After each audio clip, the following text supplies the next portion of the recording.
Hey everyone, welcome to the Peter Attia Drive. I'm your host, Peter Attia. The drive is a result of my hunger for optimizing performance, health, longevity, critical thinking, along with a few other obsessions along the way. I've spent the last several years working with some of the most successful, top-performing individuals in the world, and this podcast is my attempt to synthesize what I've learned along the way to help you live a higher quality, more fulfilling life.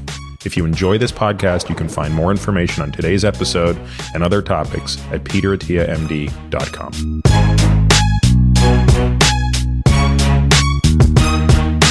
Hey everybody, welcome to this week's episode of The Drive.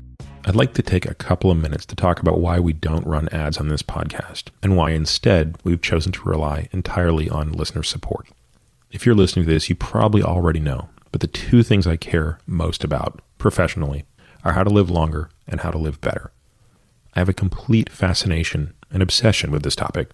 I practice it professionally, and I've seen firsthand how access to information is basically all people need to make better decisions and improve the quality of their lives. Curating and sharing this knowledge is not easy, and even before starting the podcast, that became clear to me. The sheer volume of material published in this space is overwhelming. I'm fortunate to have a great team that helps me continue learning and sharing this information with you. To take one example, our show notes are in a league of their own. In fact, we now have a full-time person that is dedicated to producing those, and the feedback has mirrored this. So all of this raises a natural question. How will we continue to fund the work necessary to support this? As you probably know, the tried and true way to do this is to sell ads. But after a lot of contemplation, that model just doesn't feel right to me for a few reasons. Now, the first and most important of these is trust. I'm not sure how you could trust me if I'm telling you about something when you know I'm being paid by the company that makes it to tell you about it. Another reason selling ads doesn't feel right to me is because I just know myself. I have a really hard time advocating for something that I'm not absolutely nuts for. So if I don't feel that way about something, I don't know how I can talk about it enthusiastically. So instead of selling ads, I've chosen to do what a handful of others have proved can work over time, and that is to create a subscriber support model for my audience. This keeps my relationship with you both simple and honest. If you value what I'm doing, you can become a member and support us at whatever level works for you. In exchange, you'll get the benefits above and beyond what's available for free. It's that simple. It's my goal to ensure that no matter what level you choose to support us at, you will get back more than you give. So, for example, members will receive full access to the exclusive show notes, including other things that we plan to build upon, such as the downloadable transcripts for each episode. These are useful beyond just the podcast, especially given the technical nature of many of our shows. Members also get exclusive access to listen to and participate in the regular Ask Me Anything episodes. That means asking questions directly into the AMA portal and also getting to hear these podcasts when they come out. Lastly, and this is something I'm really excited about, I want my supporters to get the best deals possible on the products that I love. And as I said, we're not taking ad dollars from anyone, but instead what I'd like to do is work with companies who make the products that I already love and would already talk about for free and have them pass savings on to you. Again, the podcast will remain free to all, but my hope is that many of you will find enough value in, one, the podcast itself, and two, the additional content exclusive for members to support us at a level that makes sense for you. I want to thank you for taking a moment to listen to this. If you learn from and find value in the content I produce, please consider supporting us directly by signing up for a monthly subscription. My guest this week is Dr. Alan Bauman, a hair transplant surgeon who is one of the few people who is actually board certified in hair transplantation. There are lots of hair transplant surgeons out there, but Alan is one of the very few who's actually board certified. And I've gotten to know Alan very well because one of my patients, actually two of my patients, went to him for procedures a couple of years ago. I was sort of blown away by the results because the best hair transplants are the ones where after the fact you have no clue that the patient had a hair transplant. Got to know him better and was impressed immediately by how open he was to all of my questions. And believe me, there were a lot of questions. Before I refer one of my patients to another physician, especially a physician who's going to do a procedure on them, I want to be able to vet the heck out of them, and I want to understand how they're doing what they're doing. And internally, we put together summaries of the stuff that we learned. And Alan was so gracious in his ability to share his data, share his insights, acknowledge what he didn't know, that over the past couple of years, I've sent more and more patients to him who have inquired about both surgical and non-surgical solutions to hair loss. And this is, of course, true for both men and women. So at some point I said, Alan, we need to sit down and talk about this. And Alan is, of course, one of the experts in the world on this topic. He's treated over 20,000 patients. He's done over 8,000 hair transplants. The thing about this that's interesting is you come to learn, as I learned, that this is a problem that both men and women think about. And so in this episode, we talk about what hair loss looks like in both men and women. And it turns out that pretty much nobody goes through their life without some change in their hair pattern. Now, for men, I think it's a little more obvious. We see the results of hair loss. But of course, any woman who's been pregnant knows that just there and then she's going to experience a dramatic change in her pattern of both gaining hair and then losing hair post-pregnancy. But of course, for many women, this changes as they get older and once they go through menopause. And I think most women aren't aware of some of the solutions that exist, maybe as much as men are. So we talk in great detail about what the non-surgical or non-invasive approaches are. And there turned out to be many more than I had ever understood or even appreciated. And I think Alan does a great job of explaining those. And then, of course, there are many invasive things, such as PRP, that would be even pre-surgical. And then, of course, within the surgical side of hair restoration, like anything, I suppose, there are many different techniques, and they have advantages, disadvantages. And Alan does a great job here of explaining the method that he has chosen and why I think it certainly seems to produce unbelievable results in the cases that I've seen. This is an episode that I've been asked about a lot in social media. So this is a great example of bugging the heck out of me over social media for topics that you want to hear about. And both men and women have said, please interview somebody who's an expert on hair restoration. And so with that said, please continue to ask about things that you're interested in hearing about. And hopefully I'll be able to continue to find exceptional people with whom to bring expertise to you. So without further delay, please enjoy my conversation with Dr. Alan Bauman. Hey, Alan, thanks for making time today. Peter, thanks for having me. This is great. Yeah, well, we met actually through a patient because, I mean, a lot of the doctors that I know who are doing really cool stuff, I'm somehow finding on my own, but perhaps just as often, actually, now that I think about it, I come to meet somebody through the work they've done with one of my patients, and then that takes me down the rabbit hole. Because unfortunately, a lot of times, a patient will go and see somebody and the outcome for anything, whether it be a colonoscopy or whatever, it's not what you want. But in particular, the patient that saw you had such a great outcome. And because you're in Florida, where I just don't really have much of a network, I was intrigued by the outcome. And the patient insisted that I speak with you. He was like, you got to talk to him. He's your kind of guy. You're gonna connect. And I was like, of course, yeah. I mean, I'm happy to learn. And so the first thing that amazed me when we spoke was that you trained as a general surgeon. Correct. And I don't know why I didn't.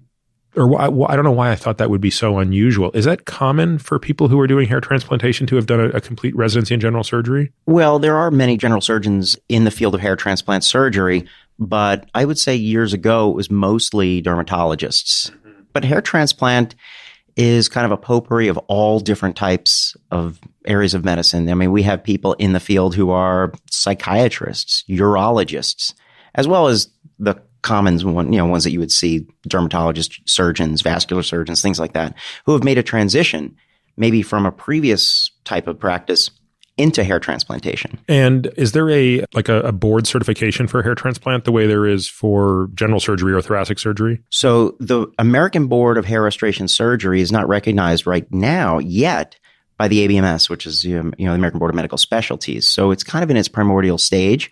When I first got interested in hair transplantation, there wasn't even a board certification test anywhere on the horizon. And so, of course, my parents thought that I was going down a deep rabbit hole, maybe with a dead end, because I would never become board certified. And they were very, very nervous about my interest in hair transplantation back in the early 1990s. But now it has a certificate in the way that Absolutely. Transplantation or surgical oncology, which are not board certified specialties, are still certificates. Right. Even restorative dentistry has these types of boards. And so it's a rigorous process, one that was a lot of fun to go through, to be honest, because before that, I never took a test that was specifically geared to my primary specialty. It's all I do, all I've done for well over 20 years is hair transplantation. So to prepare for that was an exciting time.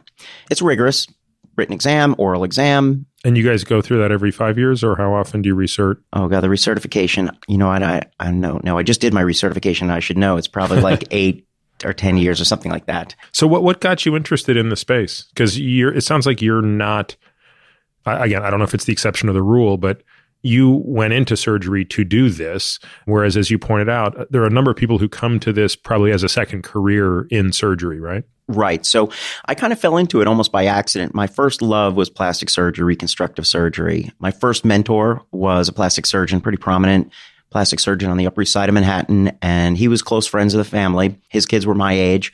They had no interest in surgery, and he kind of took a liking to me. And he said, hey, if you're going to go to medical school, you're going to be... Did you do residency in New York? Beth Israel and Mount Sinai is where I did my general surgery. But this is way back when I was a teenager. He said, hey, if you're thinking about going into medicine, you should come and watch me operate. And I was like, well, I don't know what kind of operation he does. But, I went to go see him, and he was a plastic surgeon. And that was the first time I ever saw surgery, because back in the 1990s, this was in the 80s, no YouTube, no Discovery Channel. I mean, I didn't really know what surgery was, to be honest, as a teenager. And I remember being there at Beth Israel, getting dropped off in the lobby and looking over his shoulder in the OR. We dressed me in scrubs, whatever, stand here, don't touch anything blue. I guess the security wasn't so great, but, I was looking over his shoulder and he was doing his procedures, and I was blown away. I was like, this is what I want to do. I want to do surgery.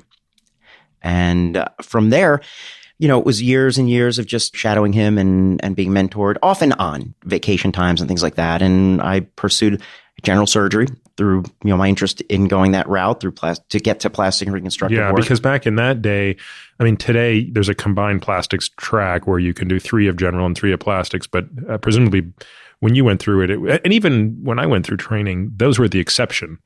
Most of them were still doing 5 years of general surgery plus 2 years of plastics, right? Right. And that's just what I figured I would be doing. I did an externship while I was in medical school that but coordinated with one of the hospitals where he was an attending. So I got some very, very close mentorship there. I was doing things with him in medical school that he wasn't letting his fellows do in rotation in the hospital. So it was kind of interesting. I felt like I had a nice leg up. I got to watch him interact with patients in his practice, as well as see him operate. And he really was an amazing teacher and a great mentor of mine, and really changed the course of my whole life, really into the surgical end of medicine, and seeing how he dealt with patients, seeing his passion for the artistry and getting the results taught me a lot. He was a little OCD, which is great. That's exactly what you want in a surgeon. Yeah, I think you want that in your engineers, your accountants, and your surgeons. For sure. So I remember just being ecstatic. Just every time we were together, it was like, what are we seeing next? And so I always thought that plastic and reconstructive surgery, that's kind of where I was headed. And it really wasn't until I met a patient who had a hair transplant did I even consider looking at hair transplant surgery as a potential procedure that I would even want to perform. I thought it was all painful or pluggy looking. Like, why would anybody ever want to have a hair transplant? It was just totally out of sight, out of mind. And when I met this patient and I couldn't tell that he had a hair transplant, I was basically blown away. I was like, well, let's talk about this for a minute, and of course he was getting something else done at that day.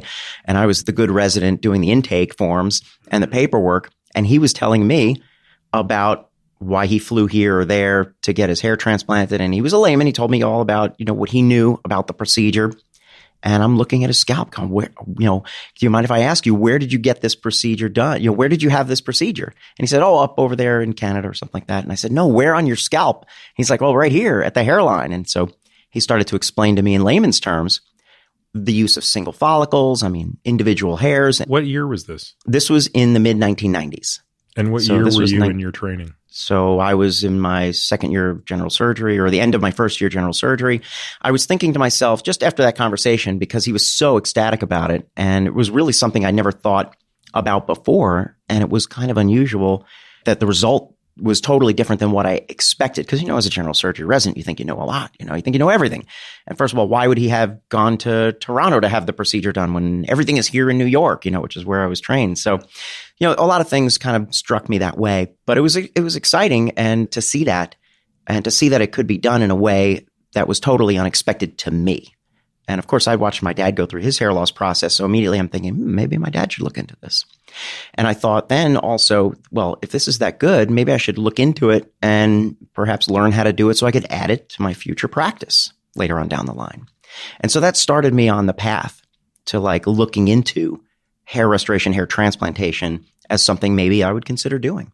Well, I want to come back to that because I want to know about the genesis of the surgical perfection. I mean, to me, one of the fun things about surgery is kind of understanding how operations evolve.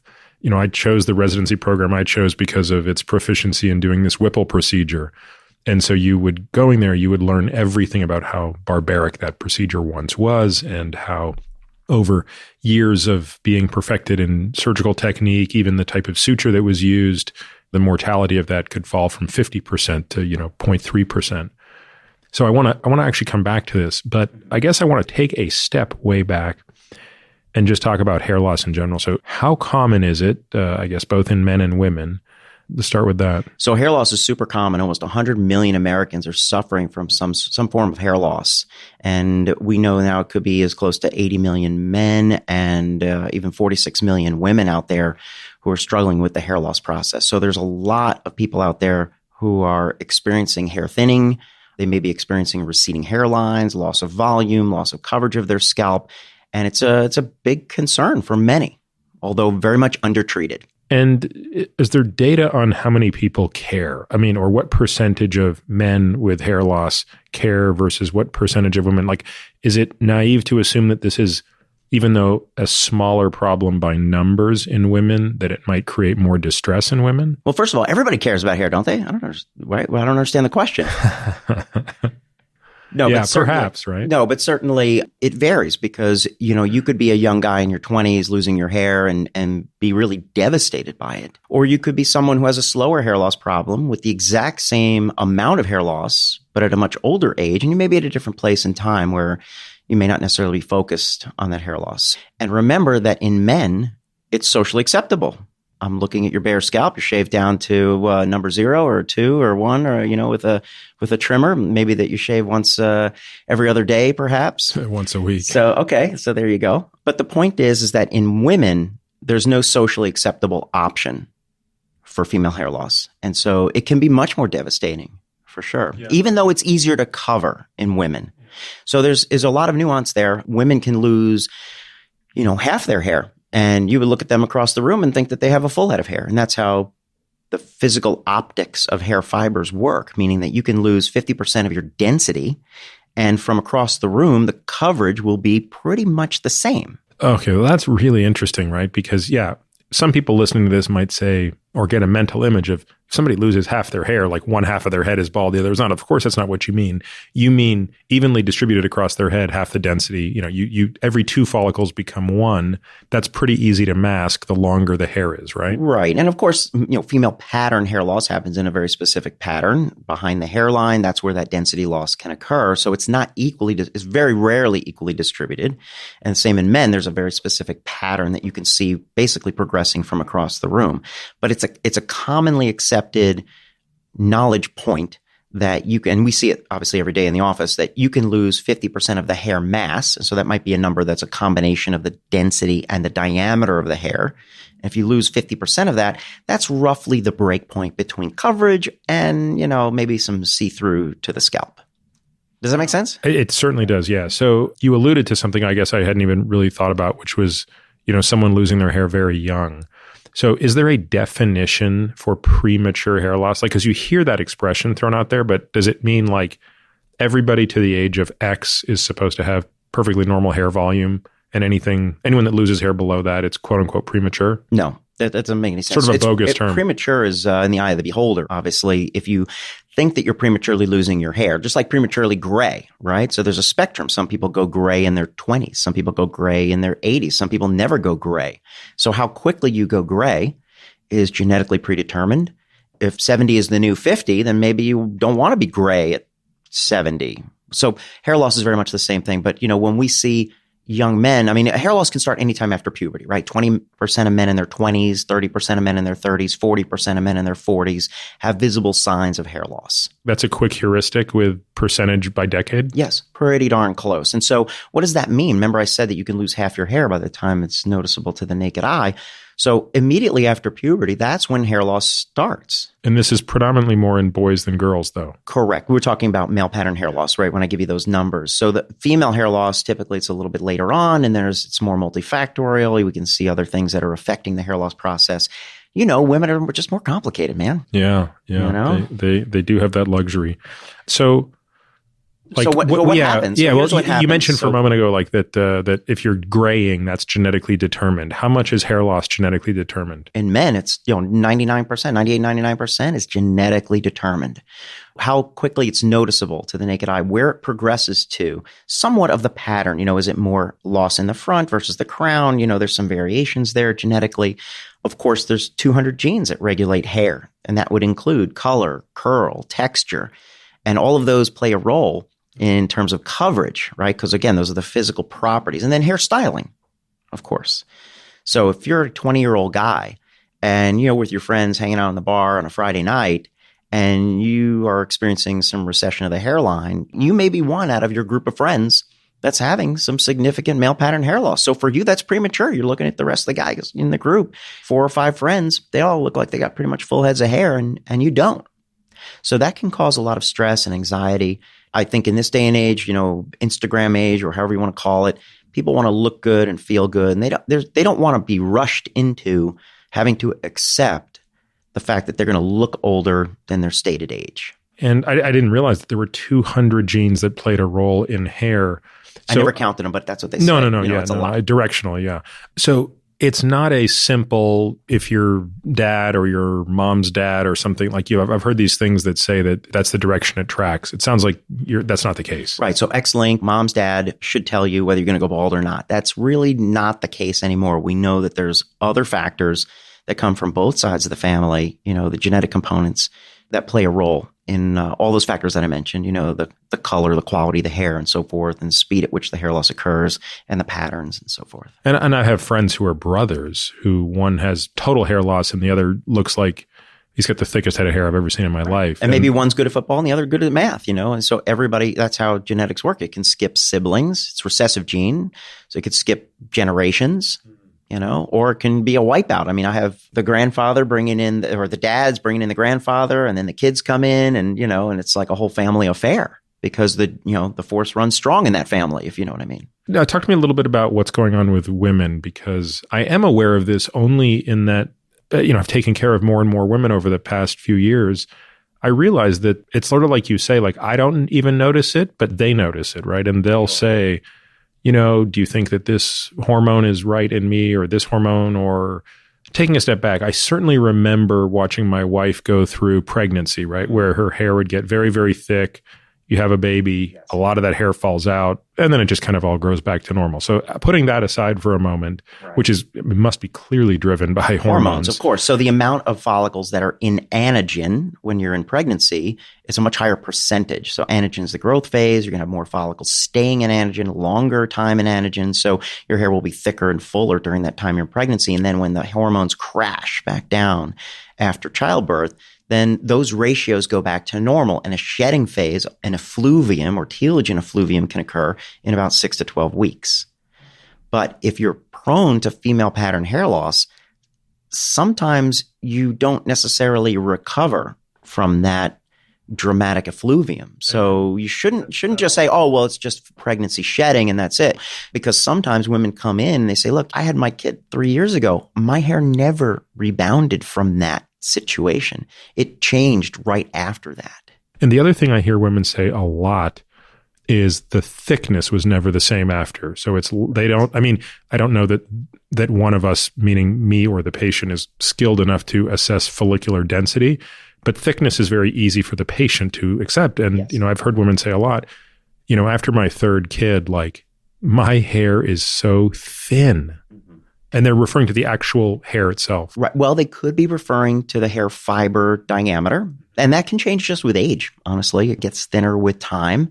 But it could also be that they feel like their whole head of hair is not as thick as it was. And that would be a volume issue. So that could be the sheer numbers of hairs that are growing at any given time, giving you, let's just call it the ponytail volume. A lot of women will say, when I was in my 20s, I put my ponytail in the, with a scrunchie or whatever, or a rubber band, and I turned it 2 times and boom, that was it. It was like a horse's tail. And now here I am 10, 15 years later, and I can turn it 3 times, meaning that they need another wrap. That's an interesting litmus test I would have never thought about. Yeah, for sure. So, and of course, now in the office, we have scientific methods, ways, devices, tools that can actually quantify different areas of the scalp and give us literally cross-sectional bundle measurements of scientific ponytails. And we can go back to the same area again and again, but we may be going ahead of ourselves in terms of diagnosis and treatments and such. But there are ways to measure that. When someone says, I have less hair or I have thin hair, we need to figure out what exactly what are they saying when they talk about that symptom? Because shedding is also another confusing symptom. People say, I have shedding. Well, shedding happens every day. Hair follicles turn on and turn off. Hair follicles will grow for 5 to 7 years, a long, strong hair, and then turn off, rest for 90 days, and then the cycle begins again. And a certain percentage of hair follicles are in that growing phase. Let's call it 84, 85%. But all of a sudden, if you do something to switch those percentages, then you're going to get a thinner head of hair, meaning that there's less trees in the forest, perhaps. So going back to the males for a moment, which is pretty strongly genetically linked, as you said, my overly simplistic view of the problem is dihydrotestosterone is a hormone that will precipitate this in a genetically susceptible individual, which is why 2 of the most popular systemic agents to mitigate male pattern baldness block the enzyme that turns testosterone into DHT. Is that the only hormone that's playing a role, or is that just the one that we have a treatment for? Well, that is the primary trigger, according to the data that we see right now. And the data is very clear. If you put someone on finasteride, about 1 milligram a day, they have a 90% chance of looking the same or better into the long run. Long run for pharmaceutical clinical trials, is about 5 years. It's not infinity, but it's 5 years. And that tells you that, we're pretty close to, that's a pretty safe bet that DHT is the bad guy, responsible for a lot of follicular homicide out there. Does that mean that, again, as a thought experiment, yes. I don't think it would ever make sense to do this. If the moment a boy went through puberty, he was put on finasteride, are you suggesting that there may not, that might be enough to mitigate baldness, at least in men, because I think in women it probably is different, correct? Well, there's always, and the answer is complicated. Yes, I think that would help in a huge percentage. I'm not advocating that, of course, but remember that even if you could put someone on a finasteride or even dutasteride, which is a stronger DHT blocking agent, right, blocking both pathways to DHT, you still squeak by with a little bit of DHT. So there is still some of that happening in the body, even with those strong pharmaceutical blockades. And these things are not without their side effects. I mean, a subset of men experience sexual side effects with them. And I mean, I think the literature in the prostate land is still very confusing about lower rates of prostate cancer, but potentially higher grade when it strikes, and all of this confusion. Right. So I can tell you how that's been explained to us as hair surgeons by the urologists that were involved in some of those studies. For example, finasteride, 5 milligrams is one of the more prominent treatments for BPH, benign prostatic hypertrophy, a large prostate. You put somebody on 5 milligrams of finasteride, the regular prostate tissue shrinks. And so that's likely what's happening also at a 1 milligram dose. And so what happens if the normal prostate tissue is shrinking and you go to biopsy that tissue, you may be more likely to find some high-grade cancer or cancerous material in there just because the normal tissue is less voluminous. So that's why not everybody in the world gets a prostate biopsy, but everybody in a clinical trial does. So that can skew the numbers, and that I don't know if I'm explaining correctly, but that makes sense. That's one of the ways that's been explained to us in the world of hair restoration surgery, that you're not causing the prostate to become cancerous. And of course, thank God people don't die of prostate cancer. It's it's a very slow moving thing. Obviously, there's very good survivability if you should be diagnosed. But the point is that you're shrinking that good, healthy tissue, and then you're more likely to find something on the biopsy, and that more likely to be high grade. And, high grade cancers in prostate are very, very rare. So it doesn't take much to skew the numbers from let's call it, and don't quote me, but let's call it 0.25% to, 0.75%. All of a sudden it doubled. Yeah. Could be just a couple of biopsies to throw it off. So, you talked about finasteride, which of course is the generic name. Proscar is the 5 milligram formulation of that, and Propecia is the 1 milligram formulation, correct? Correct. Which are both now off patent, obviously, as you know. Were they developed in parallel, or was it first a BPH drug and then they noticed, hey guys, hair is falling out less. Oh, we don't need to use as much of this. Let's create a new drug. I will tell you that Merck knew from the get-go that it was going to be a hair loss drug.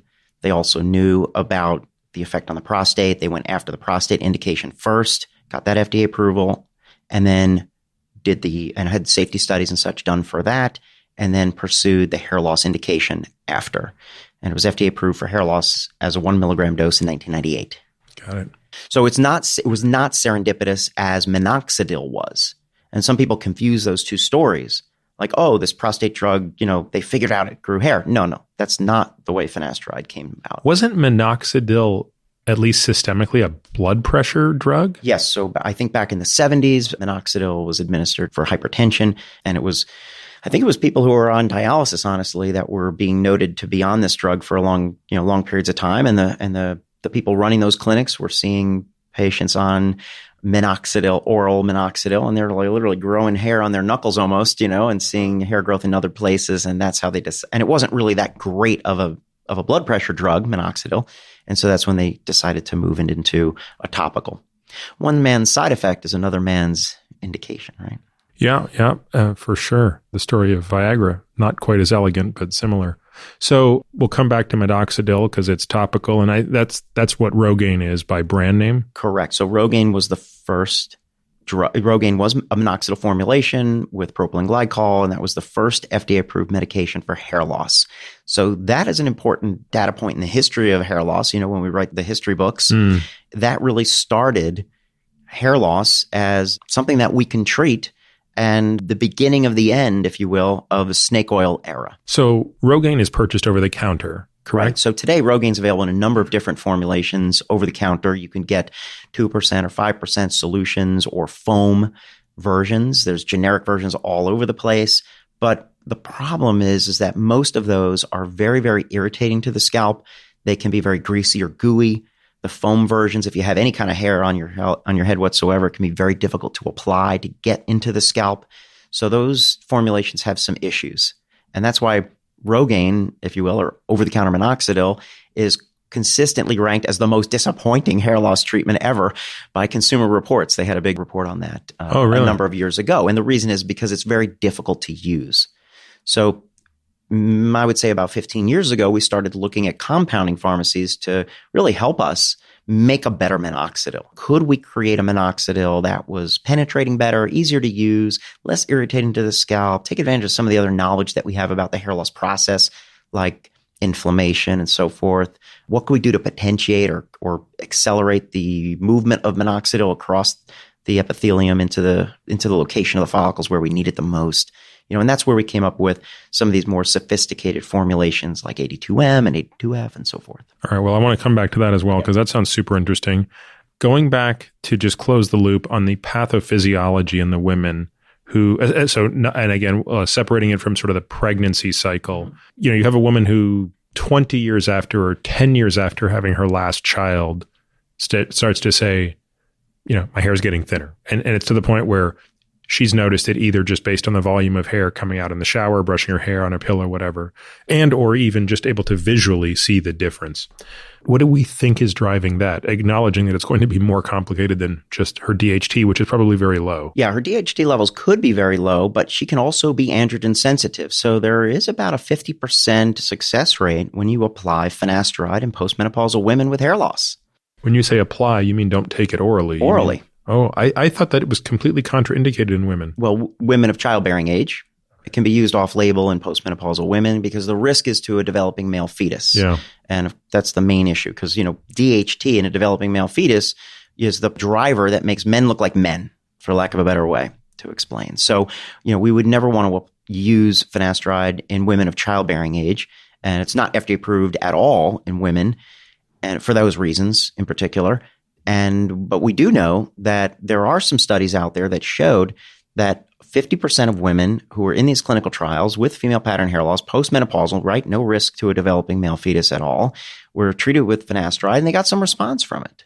So their DHT may be a driver in some of those patients. So what androgen sensitivity is something that is, we don't know the incidence, but let's say 50% of women with hair loss have some degree of androgen sensitivity that could be driving it. And, if you think about, for example, the most common hormone abnormality of women of childbearing age with PCOS, what are the things that kind of roll together into PCOS syndrome? There's acne, there's hirsutism, hair growth on the face, and acne. Did I say that? And hair loss. And so those are what do all of those have in common? They're all androgen processes. Correct. So there is a common androgen connection. So do young women with PCOS also experience hair loss? Yeah, it's devastatingly bad. God, I didn't realize that. Yeah, it can be devastatingly bad. Very common in PCOS. A lot of our and you're stuck because they'd probably respond to a 5-alpha reductase inhibitor, but they're in childbearing years, so you couldn't use it. Correct. They're under treatment typically to improve their fertility. Yeah. So it's a delicate dance. So we're left with other non-androgen modalities. And so that would be minoxidil to directly stimulate the scalp, maybe low-level laser therapy to impart energy to the hair follicles, maybe injectable treatments like PRP and so forth. Do those women in particular, these young women with PCOS, can their hair loss be restored or is it permanent? Well, that's a trick question because... Meaning if you resolve the PCOS, you can treat them and they can bear children and such. Will they also regain the hair that they lost? It's tricky. So here's the thing. If you can normalize their hormones, many of their hair loss symptoms improve slightly. But remember that once the follicle is, let's call it just damaged beyond repair, miniaturized down to a certain level, it reaches a point of no return. So the terminal hair is a good, healthy oak tree in the forest. That's your best quality hair is a terminal hair. Vellus hair is the type of hair you have on the top part of your cheek. It's invisible. It's less than 2 millimeters long. It doesn't have any pigment to it. And it's very thin in terms of its diameter. So if a follicle was producing a terminal hair and then it miniaturizes all the way down to now creating a vellus hair, you're out of luck. Meaning that there's nothing that we know of, that I know of, that's going to revive that follicle and get it to regain any kind of significant amount of growth. So whatever kind of hair loss you have, male, female, the idea is that you got to take action soon to protect the functioning of the follicles before there's that point of no return. That makes sense. You alluded to Rogaine being the first drug or topical agent that actually had clinical efficacy, which therefore I think you described it very nicely as the beginning of the end of snake oil. Not the end, but at least the first shot across the bow that this could be a legitimate industry. Correct. Just briefly, what are some of the top 3, top 5 snake oil things that were being peddled out there to people? Oh, gosh. Well, we'd have to go back to the history books. But, there were all kinds of tonics and such that were promoted through advertising and so forth. Yeah, like I feel like when you look at old magazines, like there's always ads for exactly like some tonic or some ridiculous chemical that you couldn't. Dr. John's, whatever. You know what I mean? Yeah. And there's always like a picture of a, hair woman with a beautiful long head of hair. And so, what happened is that then I guess it was Johnson & Johnson or whoever it was that had Rogaine was then able to say, you can't advertise hair growth from that kind of, lavender oil extract because we have FDA approval for that now. So that was the method that kind of started to clear out the industry, if you will, moving some of those literally oil treatments, tonics and so forth that had no clinical efficacy whatsoever out of the market. Because now in order to advertise hair growth, you had to have that FDA clearance. You had to have that FDA approval behind you. So, and we don't have to do an exhaustive list now, but I would love to list to an exhaustive link in the show notes.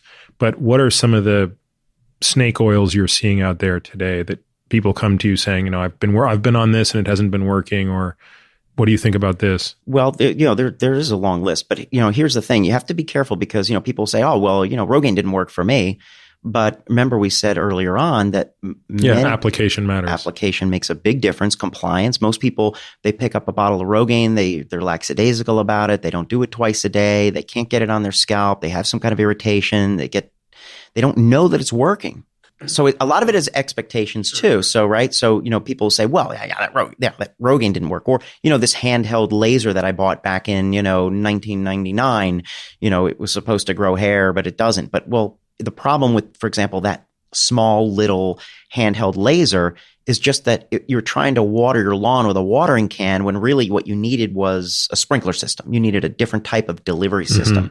So that, we kind of get into trouble sometimes saying, well, that people thought that laser was a bogus treatment. Even my colleagues for many, many years thought that low-level laser therapy had no influence on the hair follicle. And obviously, they were all proven wrong by the exhaustive studies that have been done now and all of the FDA clearances, which prove not only safety, but certainly hair growth. And we've seen patient after patient. In that but what about like biotin and things that you see people taking like these tablets or these makeshift things? Right. New York is full of doctors who I just know this because when you do an intake with your patient, you find out all the medications they're taking, and there's like all these cocktails of pills that they're taking for hair growth. And I'm obviously familiar with some of them, like finasteride, dutasteride, but I mean, biotin. What is biotin? Well, you have to know, what they actually do. Biotin has been shown to improve keratin production, not only in the animal kingdom, because it's used in horses who have hoof issues, and a lot of that science is out there. You can put a horse on a high dose biotin, and their hoofs improve, and that would be important if you're raising thoroughbreds, for example, because a hoof problem in a valuable racehorse is a big issue. So there's no question that there's a lot of science and data out there. It's less, honestly, in humans. There's less data out there. But, if you put patients on biotin, a high dose, let's say 10,000 micrograms, 9 times out of 10, they'll tell you their nails are getting stronger. And we know that you can do hair tensile strength studies and literally stretch and pull on those hairs and see the strength improve. But remember that that's not going to improve your female pattern hair loss or male pattern hair loss problem to any substantial amount. It may make the hairs that you have stronger, but it's going to need to be coupled with some other effective treatment. And that's where layering these kinds of therapeutic interventions are really, really important. So have you ever had a patient come to you and say... With a bag of vitamins? No. Have you ever had a patient come to you and say, I'm 25 years old and everyone in my family has lost their hair, when they're in their 40s. And it's male or female, by the way, so feel free to answer the question differently. Is there anything I can do preventatively, even though now my hair is still seemingly perfectly normal, but if history repeats itself in 15 years, I'm going to be losing it or it's going to be thinning? Well, a lot of my patients come to me with that exact question and concern. Many of my patients who we've transplanted or treated with other therapeutic interventions will bring in their teenage sons or daughters and say, listen, I got measured too late. Can you measure my son or daughter? They're going off to college. They're going to grad school. Let's get them measured and let's see what's going on. And then the son or daughter may or may not have a concern. Very often it's the parents, just like probably they paid for braces. So, they're concerned about keeping their child's hair intact or at least as long as it possibly can. So we'll perform some evaluations and measurements. So if we know that there's a hair loss risk in the family, the father's a hair transplant patient, obviously, or something like that, we'll use the trichometers to do hair bundle measurements. We'll look at the areas that are permanent, for example, in the back of the scalp, and we'll measure that and see what is their maximum hair mass index. That's the term that we use for the number that is a combined measurement of the diameter and the density in a given area of scalp. And then we'll compare that area to an area that might be at risk, like the crown area or the frontal zone or in the temples. And so it's normal to see a little bit less in the temple areas, but when you're going through puberty, your hair mass is essentially all the same over the entire top of your scalp. So I can pick up if they have a tendency towards hair loss very, very early on, way before it's noticeable to the naked eye. Young man may not even have a receding hairline.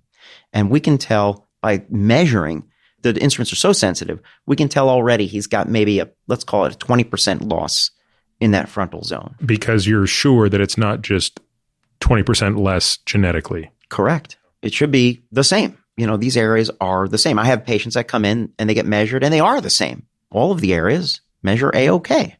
Now, a lot of those patients are, early teenage years maybe, or women who have hair loss problems, a different type of, not necessarily a hereditary hair loss problem, some other issue. Is hair loss sort of like atherosclerosis where, if you lived long enough, everybody would get atherosclerosis? Is this one of those things where if you, because sometimes you'll see like Ronald Reagan, even at the end of his age, he looked like he had this thick mane of hair. If you did that high fidelity testing on him, would you suspect you would have detected differences? I'm sure. Yeah, I'm sure that so it's not the same. If someone figured out a way for people to live to be 500, everyone's eventually going to lose their hair if they don't take some. I think so. I mean, there are a few exceptions. I have a friend of mine from New York. He's in the music business and, he's on the admin side, the managerial side. And man, he's got the hairline that he had when he was a teenager. It literally goes straight across his head and it has not budged. It has not moved and has not, I don't know what the exact density is. He doesn't let his hair grow out. It's basically kind of like a buzz cut, but you can see that hairline straight across. Now I've come across tens of thousands, hundreds of thousands of people in my life so far, and I've never seen anybody else like him. So I don't know if it's 100% true, but I would guess that it is something like that where over time you will see some kind of thinning. So what are these risk reduction techniques or what do you recommend to patients in that situation? Well, of course, in those early stages for men, sometimes the first visit to the doctor is their visit to the hair doctor, honestly. And there may not be any other medical conditions that we can necessarily pick up at that time that require, drastic intervention. But if we switch gears for a moment and look at a little bit of an older age category, either male or female, when they start being at the age where they're taking medications for blood pressure or cholesterol, or they're on some mood modulators, those are like the top 3 types of medications that can really impact hair quality. Oh, I didn't realize that. And is it always negative, I'm assuming? Yeah, for sure. So what were they again? So blood pressure. So antihypertensives. Anti-lipid. Right. Cholesterol modulating medication. And is there a particular type? Is it SSRIs or is there a particular type of, you were a little vague in your description of that? Yeah, I would say it's just in general, anything that decreases the blood, that's being used to decrease the blood pressure. I can't say if it's only SSRIs, but it's a general rule. If they're on some kind of blood pressure medication, typically they can correlate. If you ask them pointed questions, you can sometimes see at the time that they started that medication that there is some effect on their hair. Now, how many of those things are sort of hypotheses you have versus documented facts? Is that, not that I'm in this literature, but I didn't know any of those things actually. I didn't realize that hair loss was a side effect of those meds. Well, it's just been so clear. I mean, I've treated about 20,000 patients and many patients say, you know what, when I started that medication a year ago, fill in the blank, cholesterol medication, that's when I really started to notice my hair changed. And, when women tell you that their hair has changed, unlike many dermatologists out there, we believe them. Very much so. You're going to upset the dermatologists. Why don't dermatologists believe them? Well, the general feedback from most of my patients is that unfortunately, they've been around the block to a number of different physicians, maybe endocrinologists, dermatologists, their primary doctor, family doctor, whomever, doing all sorts of blood tests, looking for why their hair is thinning. And no one has ever even looked at their scalp, measured their hair, or talked to them about potential treatment options. Except maybe an over-the-counter Rogaine bottle on the way out the door. Here, catch. So a lot of dermatologists have a certain bias where they look at the woman who, as we've talked about, looks like she's got a full head of hair and say, well, you're not dying of cancer, so you're okay.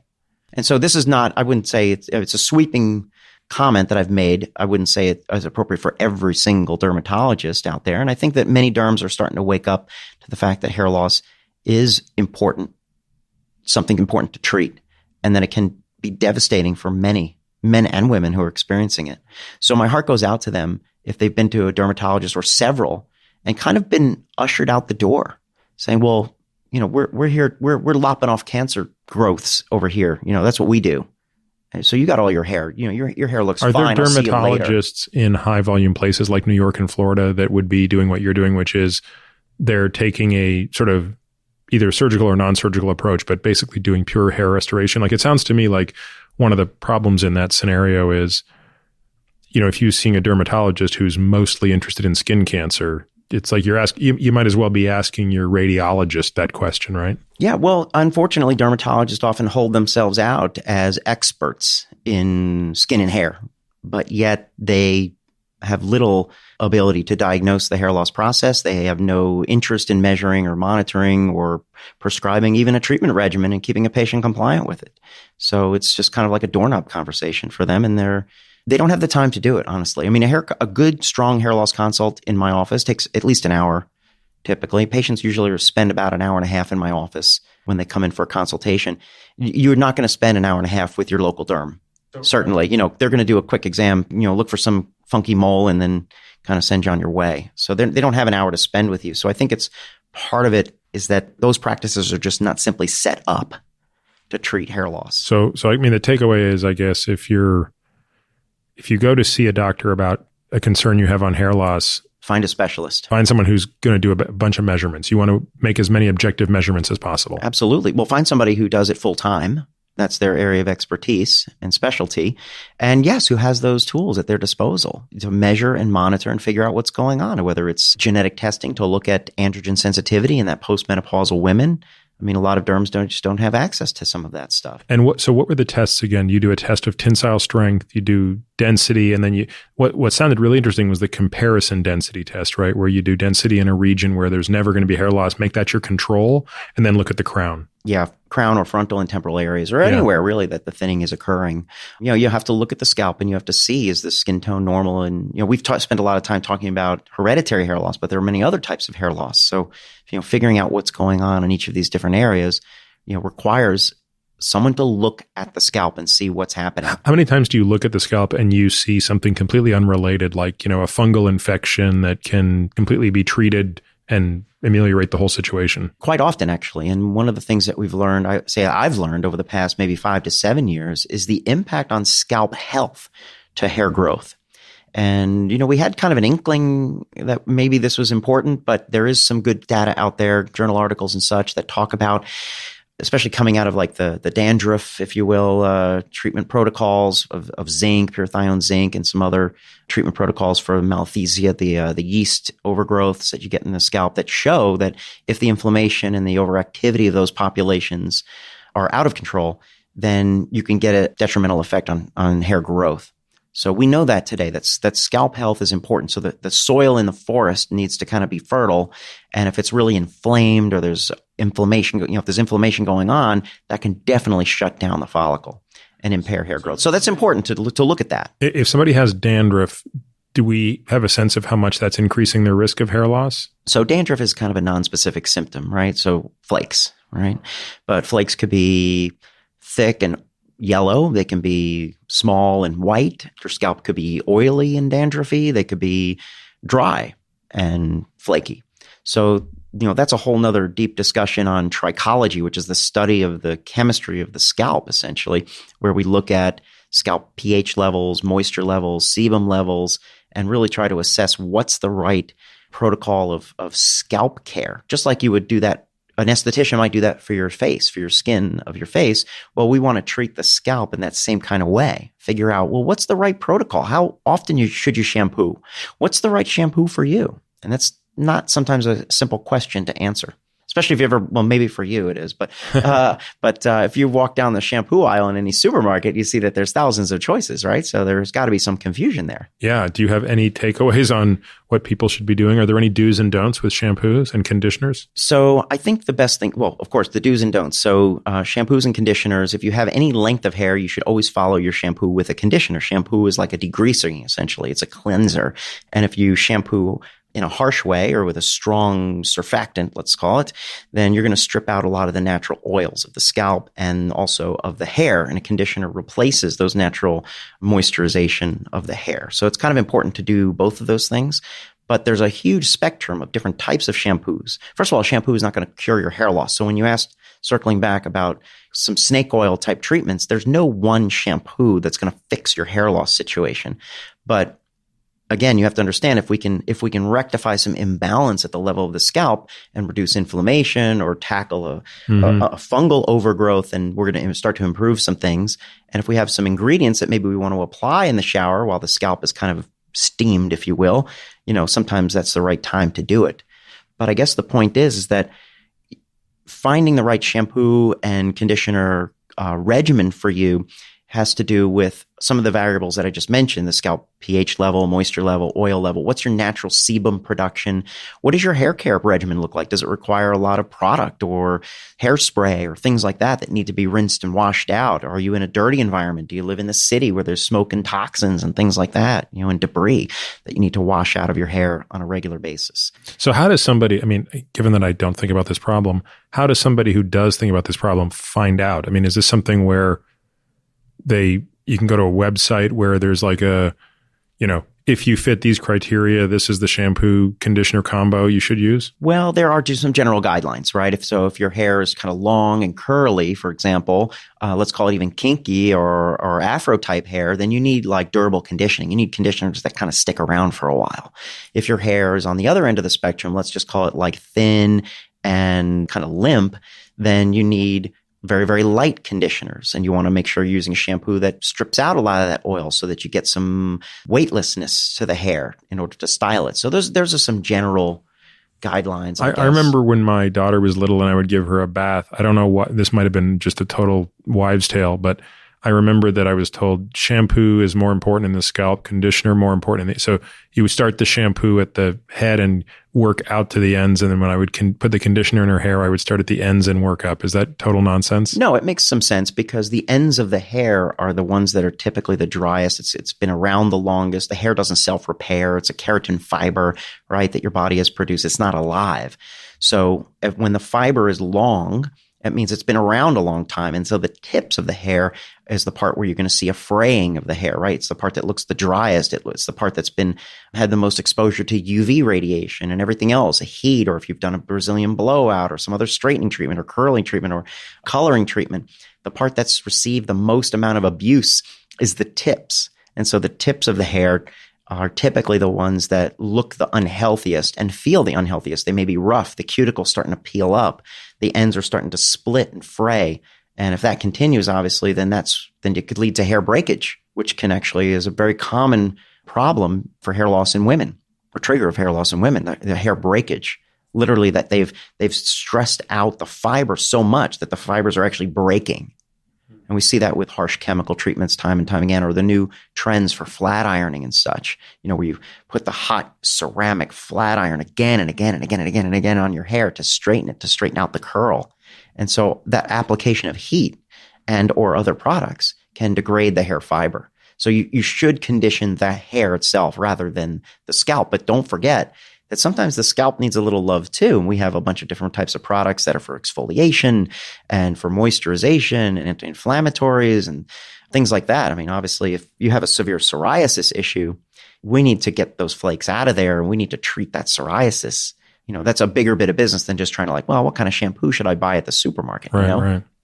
So once we get to treatment, when I think about this, I kind of create 4 buckets. So I don't know if this is right or wrong, but we've talked a little bit about systemic treatment. So something that you take like a pill where it's going to act, across your whole body, but you reap some benefit in the hair follicle.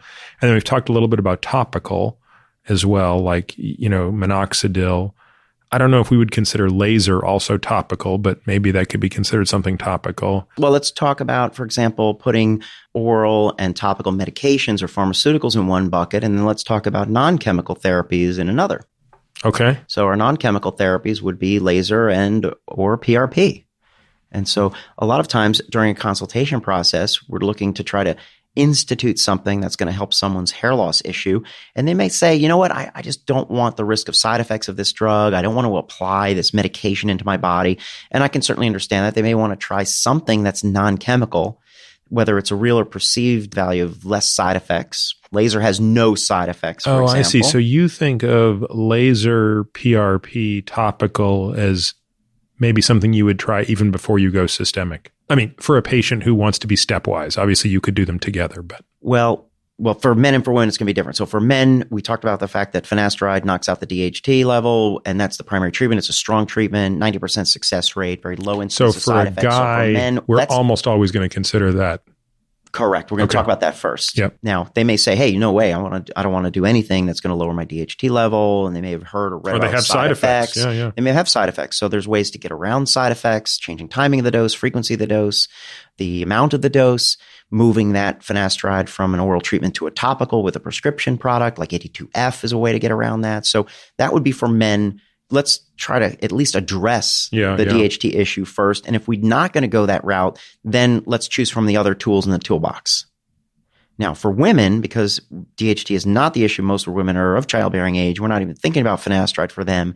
We're going to be looking at laser light topicals as kind of the first types of therapies and maybe PRP. So talk to me about, why does laser work? Why does it work, or how does it work? Laser works by imparting energy to the follicle. So we know now photobiomodulation is a very serious science. Dr. Michael Hamblin did much of the lion's share of the research at Wellman Center for Photomedicine here in Mass General and Harvard. He described, and this is going back now almost 15 years or more, the mechanism of action of low-level laser therapy, how and where the photons of light in specific wavelengths are accepted at the level of the electron transport chain in the mitochondrial membrane at the cytochrome C oxidase.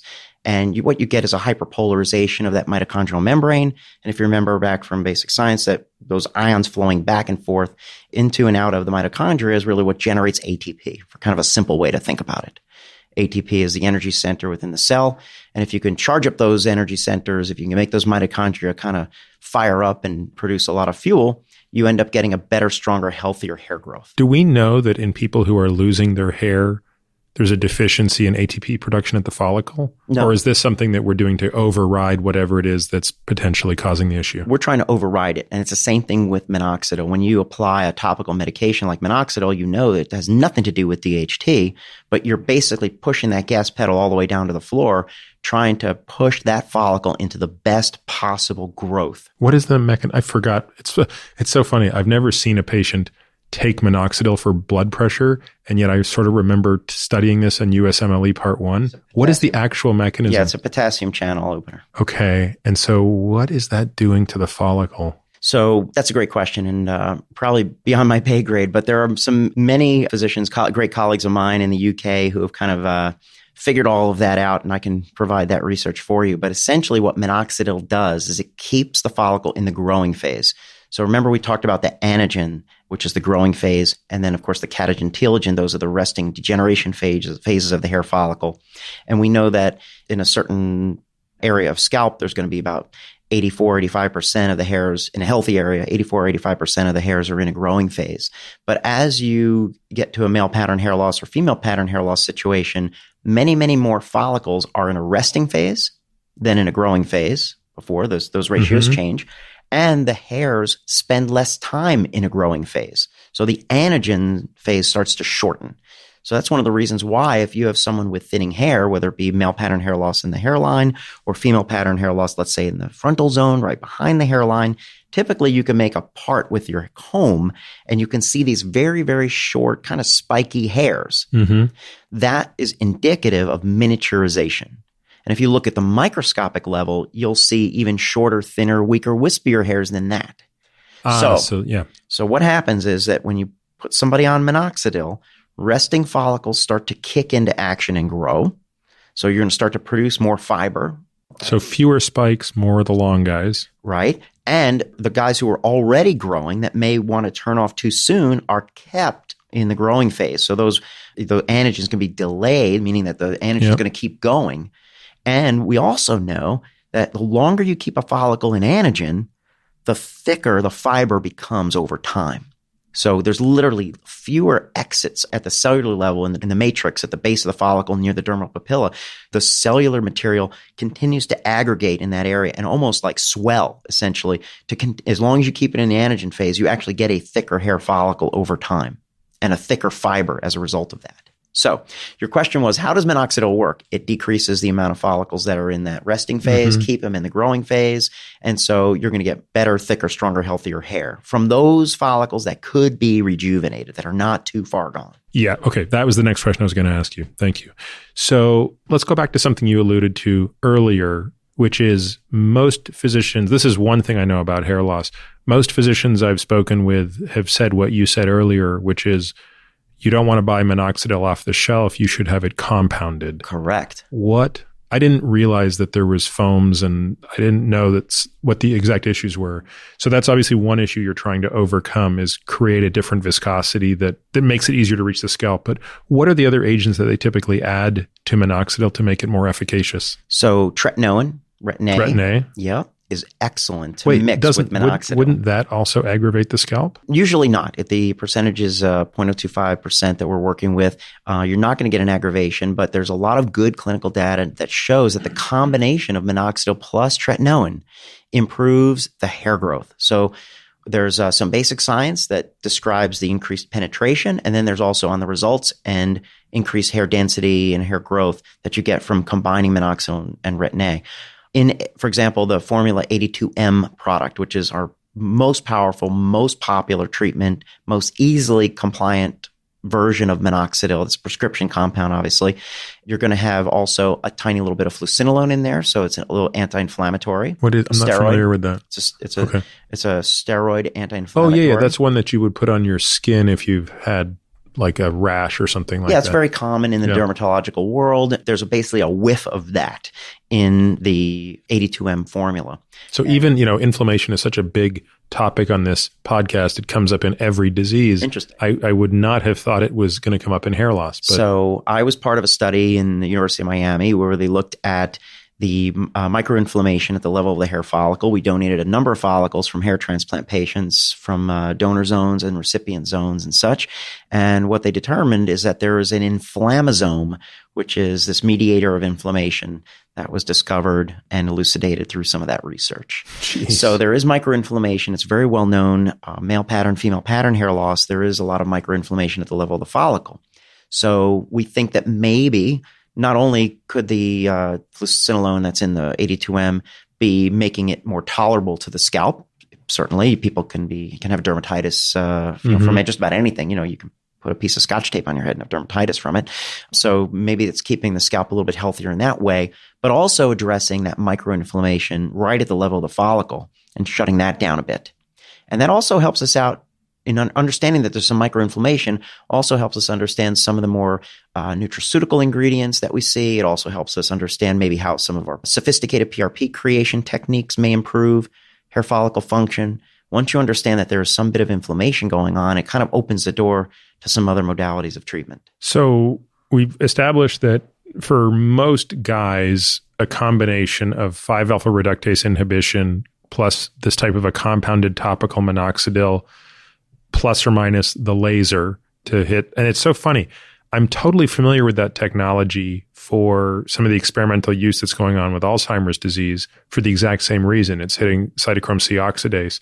By the way, they're also using methylene blue, which is a cytochrome C oxidase activator as well. But I'm guessing putting minoxidil, methylene blue on the scalp isn't going to be a great idea because, you're going to have to, for every time you apply it, you'll have to spend an hour washing your skin to get the blue off. Yeah, I don't know how that would work so well. So that sounds like a pretty interesting regimen. Unless you're coming here to Vegas to be part of the Blue Man Group. Yeah, I saw a woman in the airport today that had that going on. So she would be fine. But she looked like she had great hair, so I don't think she needs it. For women, you've got those two options, which is the same compounded minoxidil. You don't have to make a different formulation for women. We do not make a different formulation. 82M works very, very well in our female patients. Plus the laser. Yes, they may use the laser. Plus or minus, they may or may not use low-level laser therapy. One of the good things about the 82M product, just for the women specifically, is that it has a little bit of a skin conditioner and a hair conditioner in it. One of the main complaints with over-the-counter Rogaine is that it just makes the hair nasty. It just makes it greasy and gooey and basically unmanageable and stylable. And so the 82M product goes on very, very clean and dry. And we teach also how to apply it so that it's most active effect at the level of the scalp. And you really don't get it on your hair. How do you, I've never really understood that. How do you apply it to, if someone's in the early stages of hair loss, or if it's a woman who barely has hair loss, how do you actually get it on the scalp? Yeah, and it's a tricky bit of business. And if you're using a Rogaine foam version, then forget about it. Most of it is not getting on the scalp, and that's part of the reason why a foam is not necessarily such a great option for women. But what we do is we teach how to part the hair, The bottle that the 82M comes in has an applicator tip. So you actually put the tip of the bottle directly onto the scalp when you apply it. So you're kind of parting the hair and you're directing the application directly onto the scalp. So it may sound complicated, but literally once you know how to do it, it takes you 90 seconds, twice a day, every day. And that's the other piece of the puzzle. Most people who buy minoxidil over the counter think that once a day is going to do the job, and that very, very rarely has any substantial effect on hair growth whatsoever. And what is the requirement of the laser? How often does that need to be done? So that depends on the type of laser that you have, because the laser energy that comes out of these different devices could be intermittent, meaning that there's a duty cycle to the laser, right? How much time the laser spends on or off during any given minute of therapy. And also how the lasers are kind of designed into the device to shine onto the scalp. Is it something where it's a spot treatment that you have to move around? Like years ago, we had the laser comb and you had to like move it all the way around your head every 5 seconds. Pretty laborious. Today, the laser cap or cap therapy devices just sit on your scalp like a baseball hat. And the battery pack clips to your belt or sticks in your pocket, and you could be done in as little as 6 minutes. And you do that once a day or twice a day? So that would be, well, different devices have different recommendations. So let's just start with the best of the best. You know, the Capillus RX is really the top device. It's a physician-only device. It has 312 diodes, which is a lot. When you say physician-only, meaning you have to be in the physician's office to use it? No, it's only prescribed and dispensed by physicians. You're not going to get it like over the counter. You're not going to get it. You can't buy it on Amazon or Costco. No, I mean, unless it's through the pharmacy. Not the 312. Okay. The RX device. How much does one of these things cost? So the RX is $3,500. Wow. But well, what do you say? Wow. I don't know. I guess I just think that's sound like a lot of money. Well, actually, laser therapy is your least expensive treatment over time. I guess because there's one cost and that's it. Correct. They last for 10 to 15 years. I have many patients using the same laser caps that they did from 15 years ago. All they've done is swapped out a battery. Yeah, when you put it that way, it's $1 a day. Yeah. And no side effects, non-chemical. You know, it's a great investment. So let's talk about PRP. You alluded to it. You'd ask me how often you would do it. So the Capillus RX is 6 minutes a day, but there are other devices like the laser cap, which was 20 minutes every other day. Got it. So, you know. But it sounds like you can be doing something else. Like the harder thing seems to me like the minoxidil, because you have to apply it twice a day. Yes. So, you know, sometimes, for example, you know, we busy college students, kids just starting their jobs and so forth. They may have difficulty applying something to their scalp twice a day. They're living in the dorms and whatnot. That may be difficult. So, you know, we may do something more like laser or PRP for them. Might be easier for them to be compliant with that. Although it sounds like it's harder to walk around with a laser cap in a dorm room than... No, because it's covered by a baseball cap. Oh, literally a baseball cap. Literally, it fits underneath a baseball cap. Jeez. Wow, okay. I can't wait to link to a picture of one of this. See, so, you know, well, later on when we go down to the expo, you'll have a chance to see... I'll stick it under my hat. Yeah.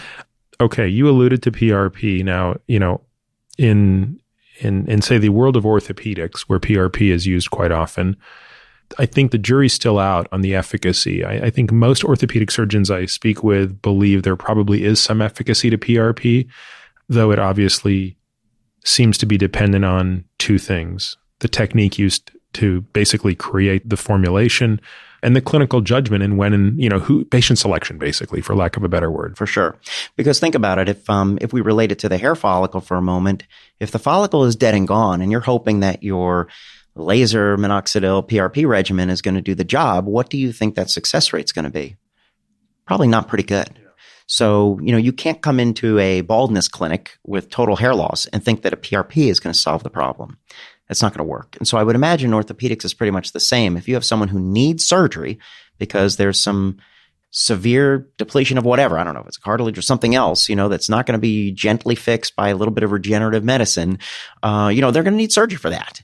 And that PRP may not necessarily solve that issue. So I think patient selection is a big concern, and as it is in hair loss and many other, you know, worlds of medicine. So I mean, you've sort of alluded to it, which is there's probably a sweet spot, right, where someone who's not experiencing any loss but is trying to be prophylactic, that's way too early, and someone who's already experienced the death of the follicle, you're basically, you know, wasting time and money. Correct. So, well, you're not wasting time and money if you have ongoing progressive hair loss, right? But you may not reach your goal with PRP, but it may help mitigate future loss.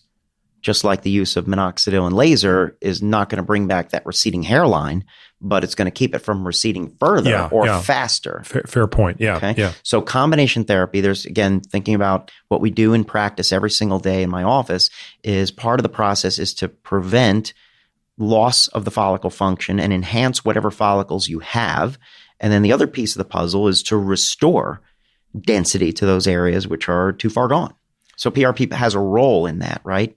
A PRP has a role in preventing the loss of that follicle function. It enhances those follicles that are weak, kind of like what minoxidil or laser might do for up to a point, right? And we would need to use that over time. So tell the folks listening how PRP works. I realize I'm sort of taking it for granted that people know what PRP stands for, what it is, how you harvest. Can you spend a minute just explaining, if someone comes into your office and you decide that they're a good candidate for PRP, tell me what the process is. PRP stands for platelet-rich plasma. And platelet-rich plasma is an autologous treatment. That means it's derived from your own blood. So in the office, we're going to take a sample of your blood and we're going to spin it in a centrifuge, which essentially separates the formed components in the blood. So red blood cells weigh much more than platelets do, or white blood cells. And so when you spin a sample of the blood, you can then separate the blood components based on their mass, based on their weight. And the reason why we want to do that is that platelets contain very powerful ingredients called growth factors and cytokines. And their platelets are responsible for not only clotting blood, like we've all learned in grade school, but platelets are responsible for tissue regeneration and repair. They're like the orchestrators of repair in the body. If you get a paper cut, platelets come to clot the blood, and then they also orchestrate the repair of the skin in that area. They're the first thing that kind of happens. Platelets get activated by that injury. They release these powerful growth factors, which may call into action wound healing cells. It may call into action or recruit stem cells into the area. They may then trigger other functions in the body, like increasing new blood vessel formation and so forth. But what does all this have to do with hair? So what we found is that anything that helps out with wound healing tends to have a nice positive effect on hair growth. And so PRP was started, this dates back maybe 15 years ago, PRP into the scalp, at least in our clinic, we were using it as a wound healing treatment in conjunction with hair transplantation. And because I'm a born and raised general surgeon, we know that anytime you want to cut the skin, you want to heal it. And so, hey, by the way, low-level laser therapy does that too. But PRP was one of the first indications was for wound healing, for chronic ulcers and to accelerate healing in diabetics and so forth. So as a wound healing treatment, PRP works really, really well. And it was around this time, some of our physicians were also noticing that when they applied PRP for wound healing, they were also reporting some improved hair growth. And at first, I think many of my colleagues were very skeptical about these early reports, but we were using PRP as a wound healing adjunct. I figured if we can get our patients healed a little bit more quickly, that would be a good thing. Less downtime, we get them back into their regular routine more quickly after a hair transplant. But we were noticing it as well. We were seeing this improvement in hair growth. Let me ask a silly question, perhaps. Presumably, you were using it on the donor sites because that's where the incisions are made, or were you using it on the recipient site? Both.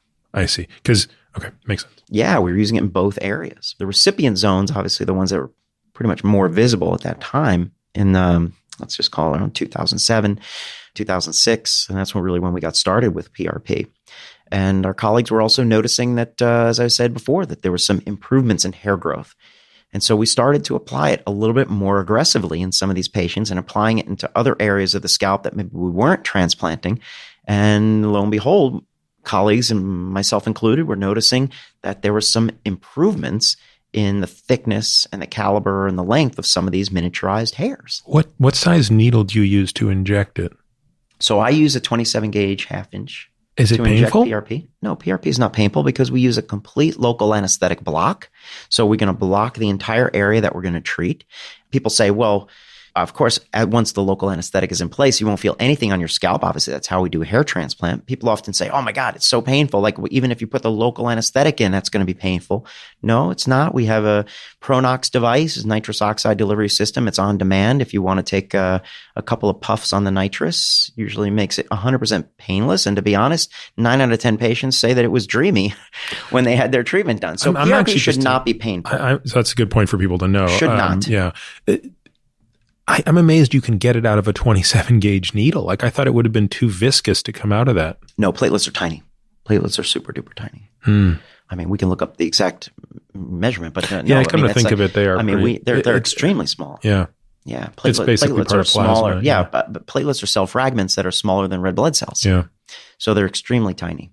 And just as a directional number, not that you're counting, when someone comes for a quote unquote standard PRP therapy, how many actual injections do you think they require in a typical treatment? So most patients want to know, how many needles are you going to hit me with, doc? Yeah, right. Exactly. So that's always the question. Of course, as I said, with local anesthetic applied appropriately, applied painlessly, you will feel none of my PRP going in. So you will feel none of the 700 injections that are required for PRP. I wasn't asking from a pain standpoint, No, I know. more from a bleeding standpoint. No, but for your listeners, they need to know that they're not going to feel any of the 700 very, very tiny injections. How long does that take you? It takes only about 10 minutes. Wait. How can you do 700 injections in 10 minutes? Well, actually, my nurse practitioner and I tag team the scalp, and so we do, half and half. So, but my thumb is pretty strong. Wow. Each injection gets how much volume? A tenth of a cc. It's pretty quick. Wow. To be honest. I mean, the whole treatment procedure in the office is about an hour, start to finish. And most of that is honestly the preparation time of the PRP. I have patients who are being treated in New York, so they're not patients that you take care of mine, who have had excellent results with PRP. And I know, obviously, our mutual patients have as well, and we've talked quite a bit about it. Is it your expectation, once you've decided, or once, like obviously the persons that, they're seeing in New York, I mean, there's lots of good people out there, but once you're in the hands of someone who has a really good set of patient criteria selection, are you pretty optimistic that PRP is going to move the needle? Oh, yeah. I mean, PRP works well. How often does one need to be treated that way? Well, that's a great question. So everyone's a little bit different in terms of the power and strength of their PRP. Remember, this is not coming out of a bottle. This is coming out of your vein. So if you come to my clinic and you have 150,000 platelets per microliter, you have a different platelet concentration than somebody has 250,000. So stop your aspirin before you show up. Well, it is a smart idea. But remember that if you believe that the aspirin is simply just delaying the activation of the platelets, I mean, as a surgeon, you know that all bleeding stops. So, eventually the platelets get activated. So, so maybe it doesn't matter. I'm not so sure that that's such an important. So remember how we used to give all those patients a ton of aspirin after splenectomies and stuff like that when they were getting these sort of the macrocytic, or maybe it was the shape of their platelets that was changing. I don't remember if it was the number or the shape, but okay. I don't remember. Yeah. But I'm not so. You don't worry too much about that. I really don't. I want to know that I'm getting a good platelet concentrate. So I'll do a CBC at the bedside. I have a Coulter counter in the office. Unlike most physicians, I have the device, a Beckman Coulter counter, and we'll do a CBC on the whole blood that comes right out of the vein immediately right there, right before we do any kind of spin. After we do let's just call it a proprietary protocol of spinning and separation and concentration of the platelets, we'll do a final count on that. We'll use a couple of microliters, not much, to get a final platelet count on what exactly we're going to be injecting. So I can tell you, if you come into my clinic, exactly how many platelets we're going to be injecting for you.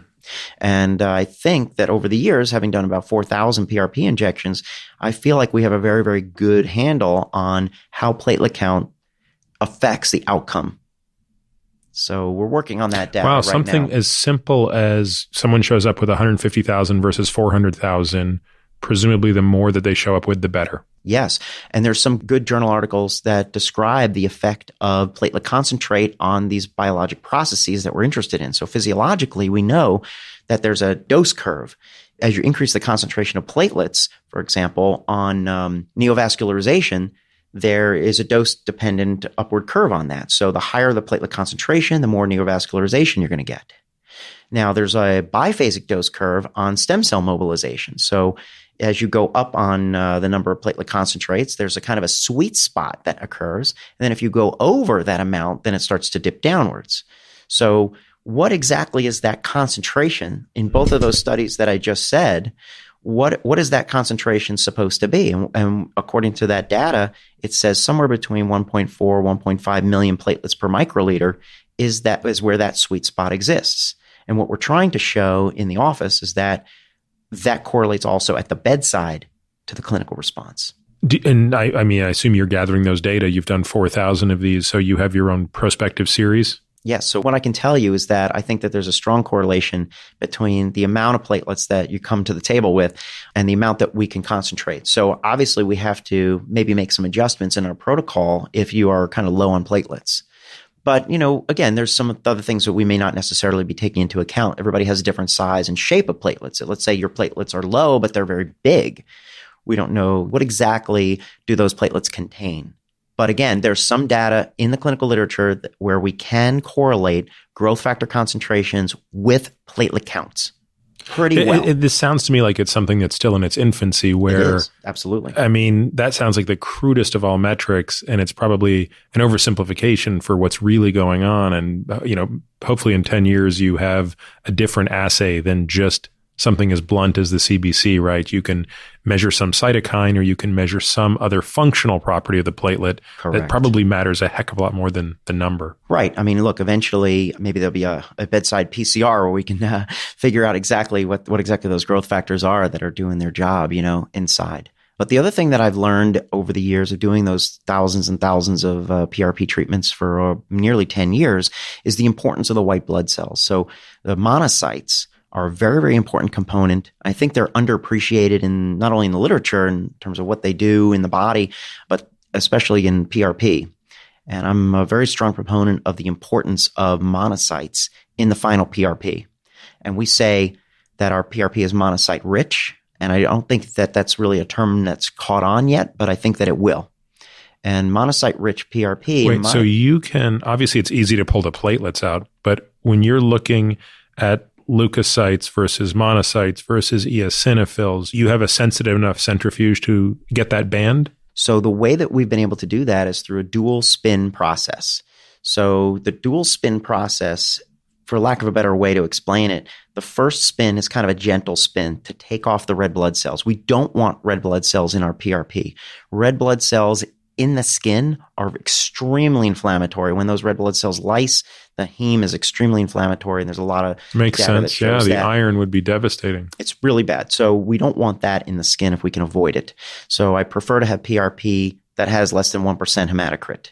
So the PRP may look pink in the syringe, but it's a very, very small amount of red blood cells. Now, of course, when you're trying to decant the platelets, right, decant the buffy coat, you're right up against those red blood cells. Yeah. So the first spin takes off the layer of red blood cells and leaves us with a plasma, which contains the platelets. So the plasma-based spin, which is the second spin, then essentially pushes the platelets to the bottom.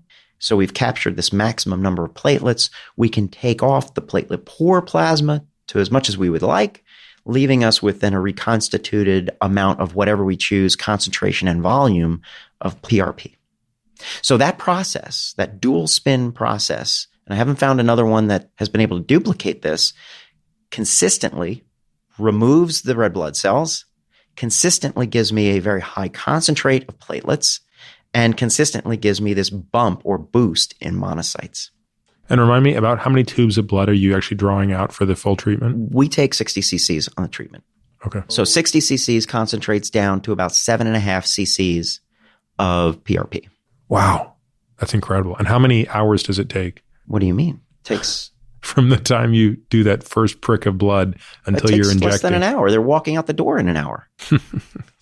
They're out the door in an hour, man. I obviously know very little about this specialty. So when you come in, you'll see. Let's get to the meat of it, which is the transplant. So how do you think about... Well, you don't want to know how long the PRP lasts in my hands? Okay, yeah. Come on. This is really important because most dermatologists are spinning test tubes. They're getting 2 to 3 times concentrate. They're not getting 7 to 8 times on the platelets. They're missing all the monocytes. And besides all of that, they're booking their patients for every other month or every month treatment. So the treatments that I just described to you that we do, that proprietary protocol is essentially about once a year. And so people say, well, you could claim 5 years, you could claim 6 months. How do you know? Well, we know because we measure. So we know that 90% of our patients get a positive response from the PRP that lasts about 10 to 14 months. And that there's a small percentage of patients, maybe 5%, that need it more often than that. And then I have another small cohort of patients that can get away with it almost every 2 years, and that's it. And what's the percentage of patients that are not responding? Well, everybody responds to some degree. The question is, are they responding where they want? So if someone comes in with a receding hairline, they say, hey, doc, I really want PRP here at the receding hairline. If they're hoping for some regrowth, chances are that they're not going to get too much action there. Because why? We talked about that there's just less follicles in that area. There's not enough trees in the garden, so to speak, or plants in the garden when we go to fertilize. But the other zones that they didn't even realize were thinning, we're going to get a 20 to 50% boost in volume in many of those areas. That's pretty typical. And when they're leaving, obviously you're putting them on the regimen that is medical, topical, plus or minus laser. Could be any of the above or just one. Wow. And many patients are doing monotherapy to start. They don't want to do 2, 3, 4 different things. And then other patients come in and they want to do kitchen sink approach. So it varies. It varies on their motivation, sometimes the beauty budget, sometimes it's just their time, effort, and energy involved, their desire to, and their goals, honestly. Some patients come in, they say, you know what, if I just stayed the same as I am right now, I'm pretty happy the way I am right now. If I stayed the same, I would be cool. And so we make a plan for that. But then there are other patients that say, hey, we want to turn the clock back. And that's where the transplant comes in. So is it more often the case that the patient says something to you that makes you say transplant is really the only option here? Or is that generally the inevitable path for most people once they start going down the treatment? Well, I think we're so clear about what these treatments do that the patients will typically say, hey, in order to accomplish what I want to accomplish, it sounds like we need to transplant. So it's very much a patient-driven process. My patient, is our priority. And we have a patient-centered practice. So it becomes very, very clear after spending the time with the patient. For the patient, the patient knows what they're going to need, essentially. So they may say, well, hey, you know what? I think I'm probably going to need a hair transplant. Now is not the right time. Maybe it's going to be next year. Let's see what we can get with the non-invasive therapies. And I'm cool with that. But if somebody comes in and says, hey, I really want to fix this hairline with PRP and laser. I have to be honest with them and show them with the microscope, look, man, we can wish and we can hope, and that's okay. But, wishing and hoping is not a strategy. So let's go back to that first patient that you saw who had gone up to Toronto. Where did they go? What was special in Toronto? Having grown up there, I'm curious because I didn't think much was special in Toronto. So what was happening? Other than the Schuldeis Clinic for hernia repair. Interesting. That's very special. Yeah, for sure. So things that were happening in I would say the mid 1990s were that hair transplant surgeons were learning to use single follicle implants, meaning that instead of a plug or a punch or 4 millimeter biopsy of skin, they were cutting down and dissecting or getting down to literally a one hair follicle graft. And what that enables you to do, if you angle and orient that appropriately in the right position in the scalp, is to create a result that looks like Mother Nature made it. Make it look natural. It's soft. So you can't put them in a row. You can't put them perpendicularly in the skin. You have to angle them. But there are ways to work with single follicle implants to make your end result look 100% undetectable. And that is why that gentleman traveled from New York to Toronto, because there was a gentleman up there who was doing that work, and it was Dr. Seeger at the time is the surgeon that was doing that work. So he's since passed on, but he was doing that work with linear harvesting. So that was the old style strip harvest, and using microscopic magnification to dissect the hair follicles and then implant them in a way that would make the end result look natural. And it seems like, well, why wasn't everybody doing that? Well, not every surgeon was using microscopes. Not every surgeon was using tiny grafts. They were using either larger, what they called micro mini grafts, let's say, or those punch grafts to create the density. 2 comments there. The first is, so they were still doing a linear graft, which means that these patients were having hair taken out with a big scar, and presumably in the back of their head. So that's a comment. And then the question is, how in God's name do you take a strip of hair out of the back and isolate it by follicle, with or without a microscope? I'm just talking purely from the standpoint of patients. Like, how many years does that take? No. It doesn't take years. I mean, I'm being facetious, but no, like, I understand. can't fathom. So there's a lot of labor, right? Yeah. So my training my training happened in the 1990s there. We took linear harvests on patients and we moved 2,000 to 3,000 grafts in a single day for those patients. And I did that early on in my practice as well from a linear harvest. And the way that we did it was with labor. We had surgical technicians working 2, 3, 4, 5 at a time under backlights or microscope, stereoscopic magnification, literally doing the bench work to process that tissue. But this is all done sterilely. It's done aseptically. Yeah. Okay. So you can't sterilize the scalp. It's common fair knowledge. enough. Good news. The scalp is very much immune to severe infection. It's just we're built that way, much like the face. So you said 2,000 to 3,000 you could harvest in grafts. And would that be like one strip that would be how many centimeters long and how wide? So a single strip could be, depending on the size of the case, could be 10 to 20 centimeters long and a centimeter wide. Wow. So it's going to go from ear to ear, essentially around the back of your scalp. And unfortunately, for many of those patients, they ended up with some wide scars. Even with techniques like I helped pioneer back with the linear harvesting, trichophytic techniques where we would actually overlap the closures to get hair to grow through the scar, there's still a scar. And a scar has not as much hair. It's a little bit smooth. Sometimes it has a different type of color, right, than regular skin. So even with short haircuts, hairs growing through the scar can still be a scar that can be disfiguring. And so I'm sure you remember in the field of general surgery, there was a paradigm shift from open gallbladders to laparoscopic. So that was happening in the mid-1990s. So I was very much attuned to changes in surgical technique and surgical paradigms. And when FUE, follicular unit extraction, started to become kind of a chatter on the internet, there were some guys in Australia doing it and a few people here around the US, I wanted to really try to do that procedure and perfect it. And so that led me down the road to adopt FUE, follicular unit extraction, at a very, very early stage of the game. So describe how that works. So follicular unit extraction is the use of a very, very tiny punch.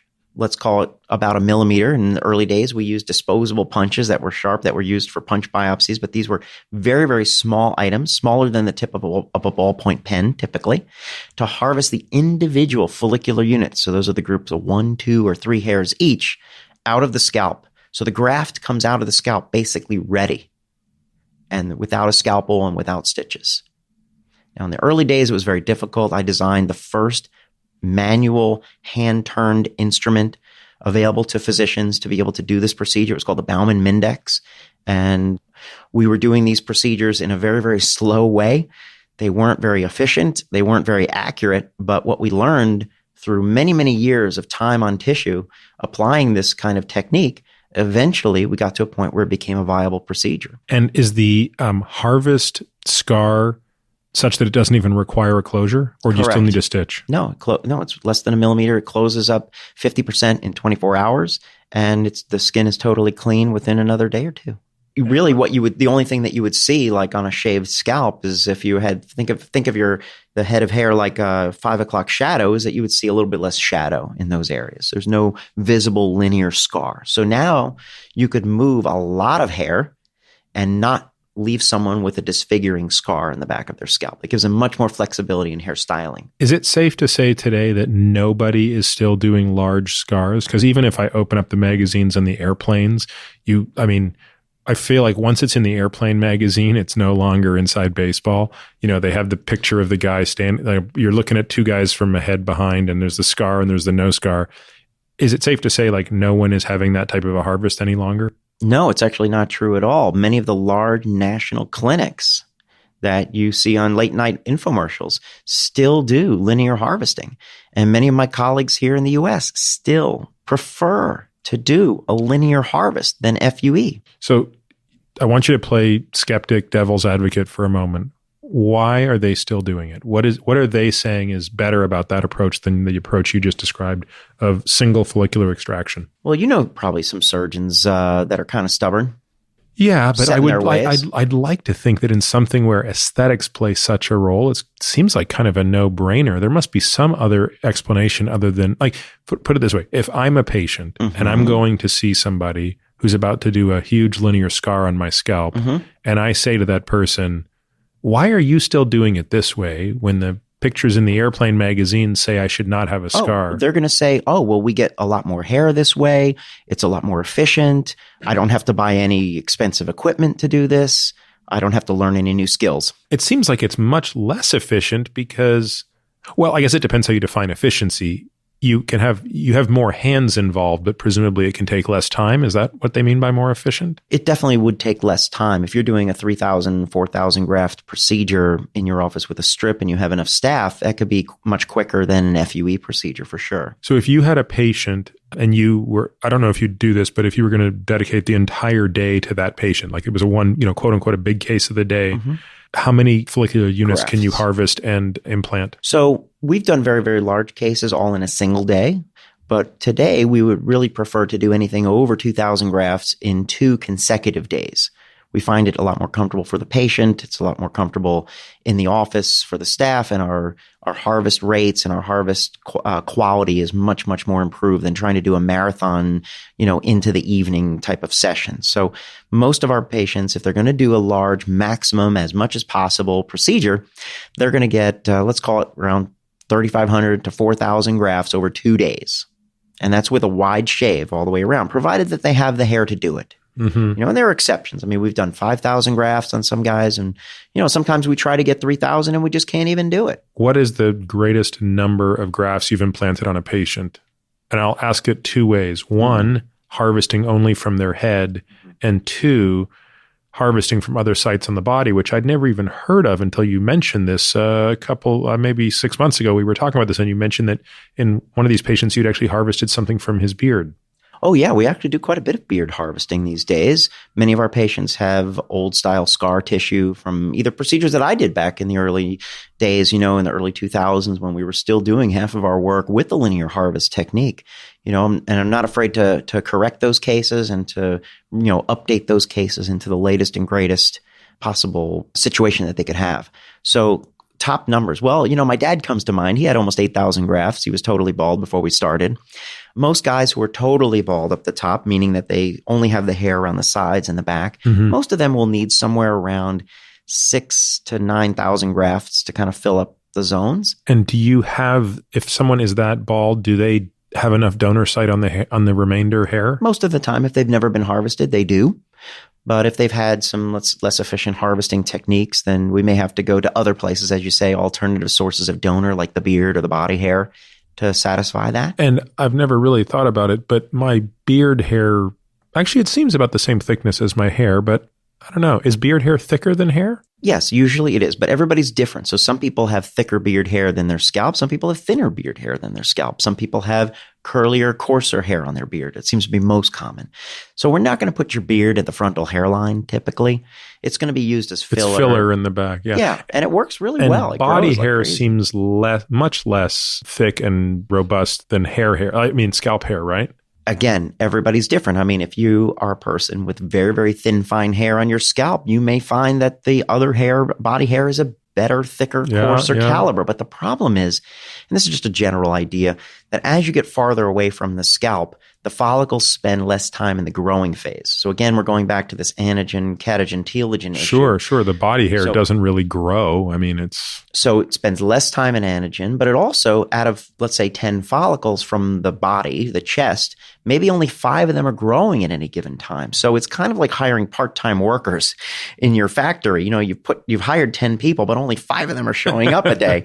That's not so good. So the beard is pretty good there for a beard male. Is really good for men, because to kind of solves a lot of problems. Beard is good to fill in the scar too sometimes. Yeah, that makes sense. Now, for women, the beard's not going to work. Yeah, no. This strikes me as a much easier problem in women because you have generally far less volume to cover and far greater ability to cover up donor sites, right? So women pose different problems than the men. If you want to do a large session on a man, you can say to most guys, hey, can we, give you a pretty short haircut? And they'll be like, yeah, okay, no problem. I may not love that haircut, but I'll do it. For women, that's not really going to work. So if you need to move a lot of hair for a female patient, it needs to be done in steps and stages. So there's a couple of ways to approach the donor area in women. That would be like shaving a tiny little stripe, so a little horizontal area where we're going to take the individual follicles from, right? Because we're not going to cut a strip. We're going to take the individual follicles that way. Or we may trim a couple of hairs here, or let's say 1 out of every 10 or 20 hairs, and then go after those hair follicles the next day. So there's no shaving whatsoever. Nice way to handle that. But, you'd be surprised how many women have receding hairlines, like their temples, really with female pattern hair loss, really go back as they age, 55, 65 years old. They can start to lose that feminine shape to the hairline. It can really start to move backwards. And that's the most common area that we transplant in women is the temples, a part of the hairline.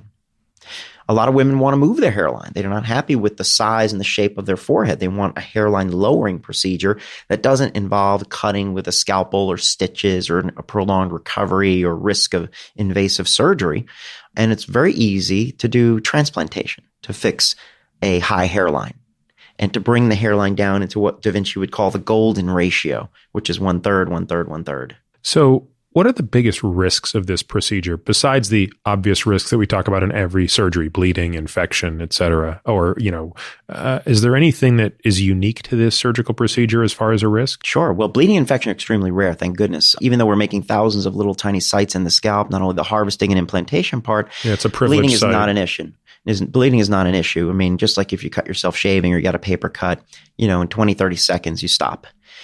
Infection, your worst infection typically with a hair transplant might be a pimple, to be honest. And maybe most people have 1 or 2, and we call it, could be around the time when the hairs start to kick in, like an ingrown hair. You kind of have to pop it like a pimple, release the hair that may be caught at the level of the scalp.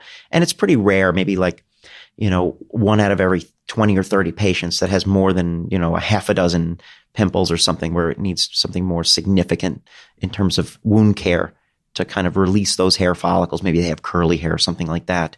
But I would say the main concern for hair is not the physical attributes of the procedure itself, because we can recreate something with artistic bent. We apply an artistic approach to the shape of the hairline, the angle, the orientation and position of the hairs, the variation in terms of hair density to make it look normal and natural, not a wall of hair, straight density across the hairline, the shape that builds into the sides, the temples, the temporal point on the side of the scalp, the angle and orientation that's required for recreating a crown area.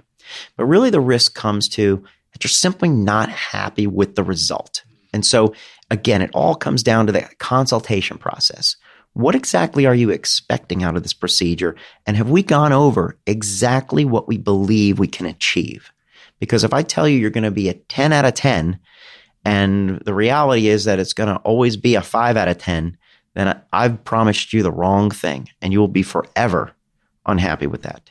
So we have to be very, very clear about what's possible and what's not. I can't put back a full head of dense hair for you, but I can make you look like you have a full head of hair. And I go back to my dad, for example, total baldness for 2 decades, wore a hairpiece and all that. The transplants that he has, if you look at him today, even 15 years later after his procedures, it looks like he has a full head of hair, but it's an illusion.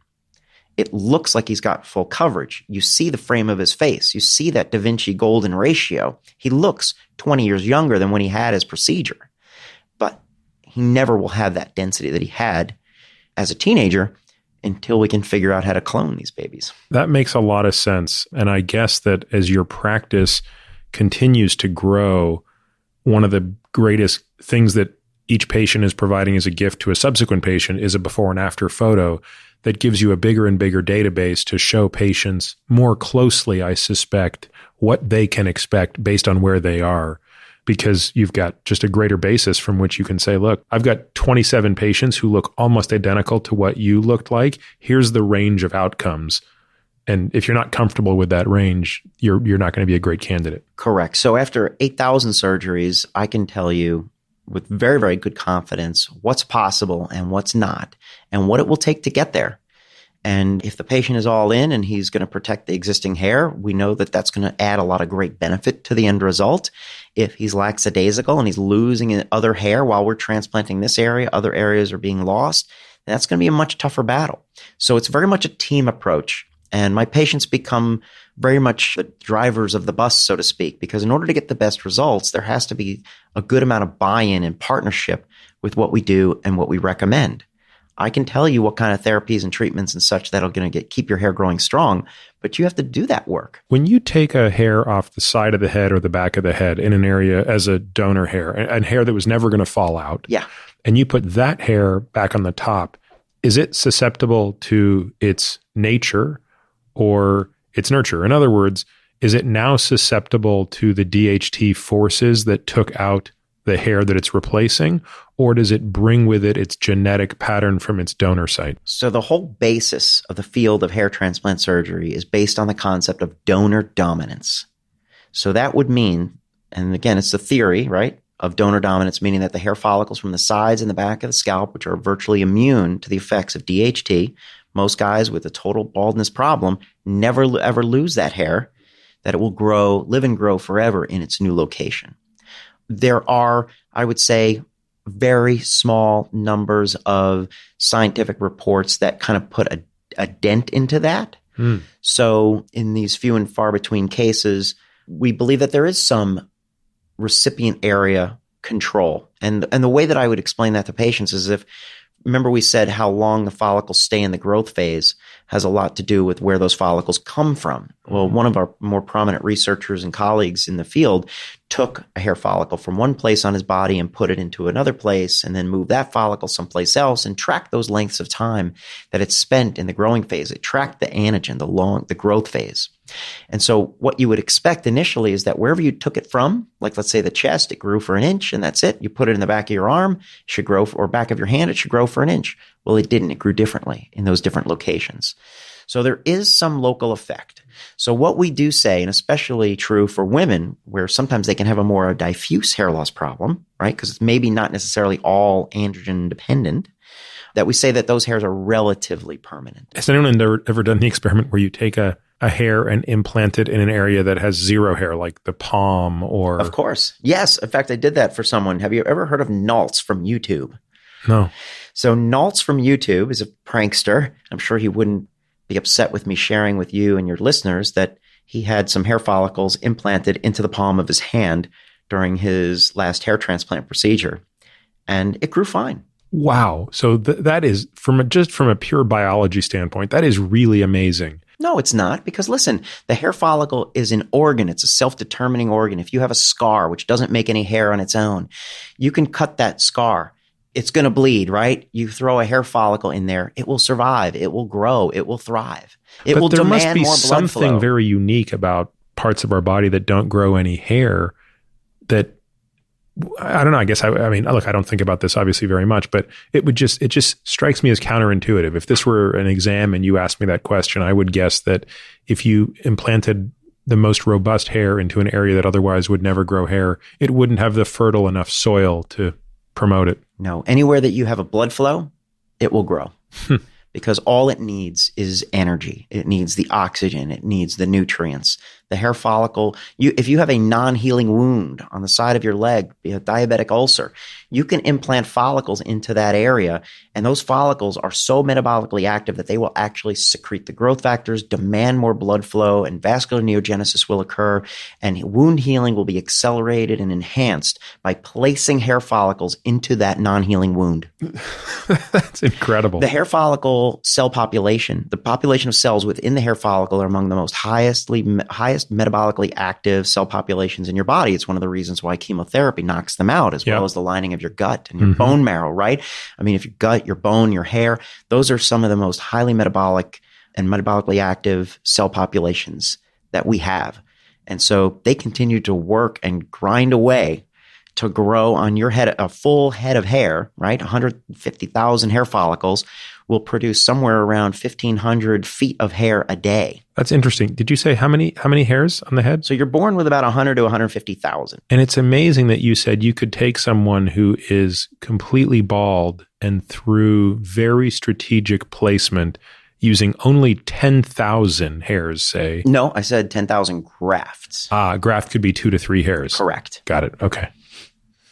Because, again, we're not going to recapitulate a teenager hairline. Age appropriate matters, right? Yeah. So the recession of the hairline, that's going to look normal and natural. That's where some of the nuance is, right? And the discussion between our patients who are maybe in their 20s who want to look like they did in their teenage years versus patients who may be a little bit more mature in their 30s or 40s. So the idea is to design something that looks normal and natural as they go through the process. Well, Alan, this is super interesting. I suspect that there are going to be a lot of people who listen to this who are going to potentially revisit assumptions that they've had on this entire topic. I'm actually surprised at how often, a patient asks me a question about this. And obviously, I just don't know much. I mean, all I've learned over the years is to find people like you who I can send them to. But I think what surprised me the most in this discussion is how far this field has come in what seems like a decade and a half, basically. Yeah. I mean, it's incredible. This is the most fast moving field.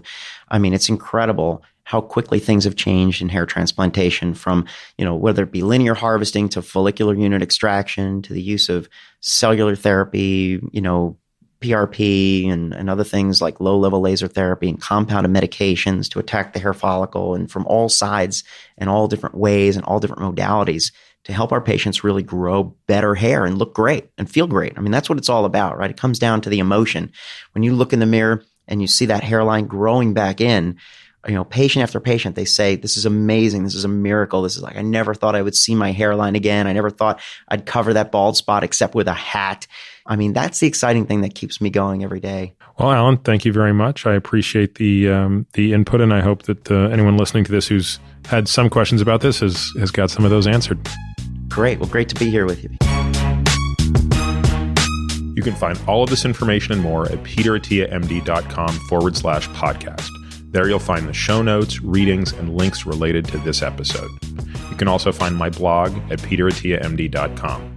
Maybe the simplest thing to do is to sign up for my subjectively non-lame once-a-week email where I'll update you on what I've been up to, the most interesting papers I've read, and all things related to longevity, science, performance, sleep, etc. On social, you can find me on Twitter, Instagram, and Facebook, all with the ID Peter Attia MD. But usually Twitter is the best way to reach me to share your questions and comments. Now for the obligatory disclaimer. This podcast is for general informational purposes only and does not constitute the practice of medicine, nursing, or other professional healthcare services, including the giving of medical advice. And note, no doctor-patient relationship is formed.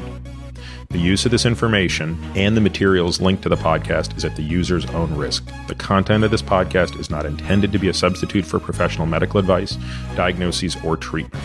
Users should not disregard or delay in obtaining medical advice for any medical condition they have and should seek the assistance of their healthcare professionals for any such conditions. Lastly, and perhaps most importantly, I take conflicts of interest very seriously. For all of my disclosures, the companies I invest in and or advise, please visit peterattiamd.com/about.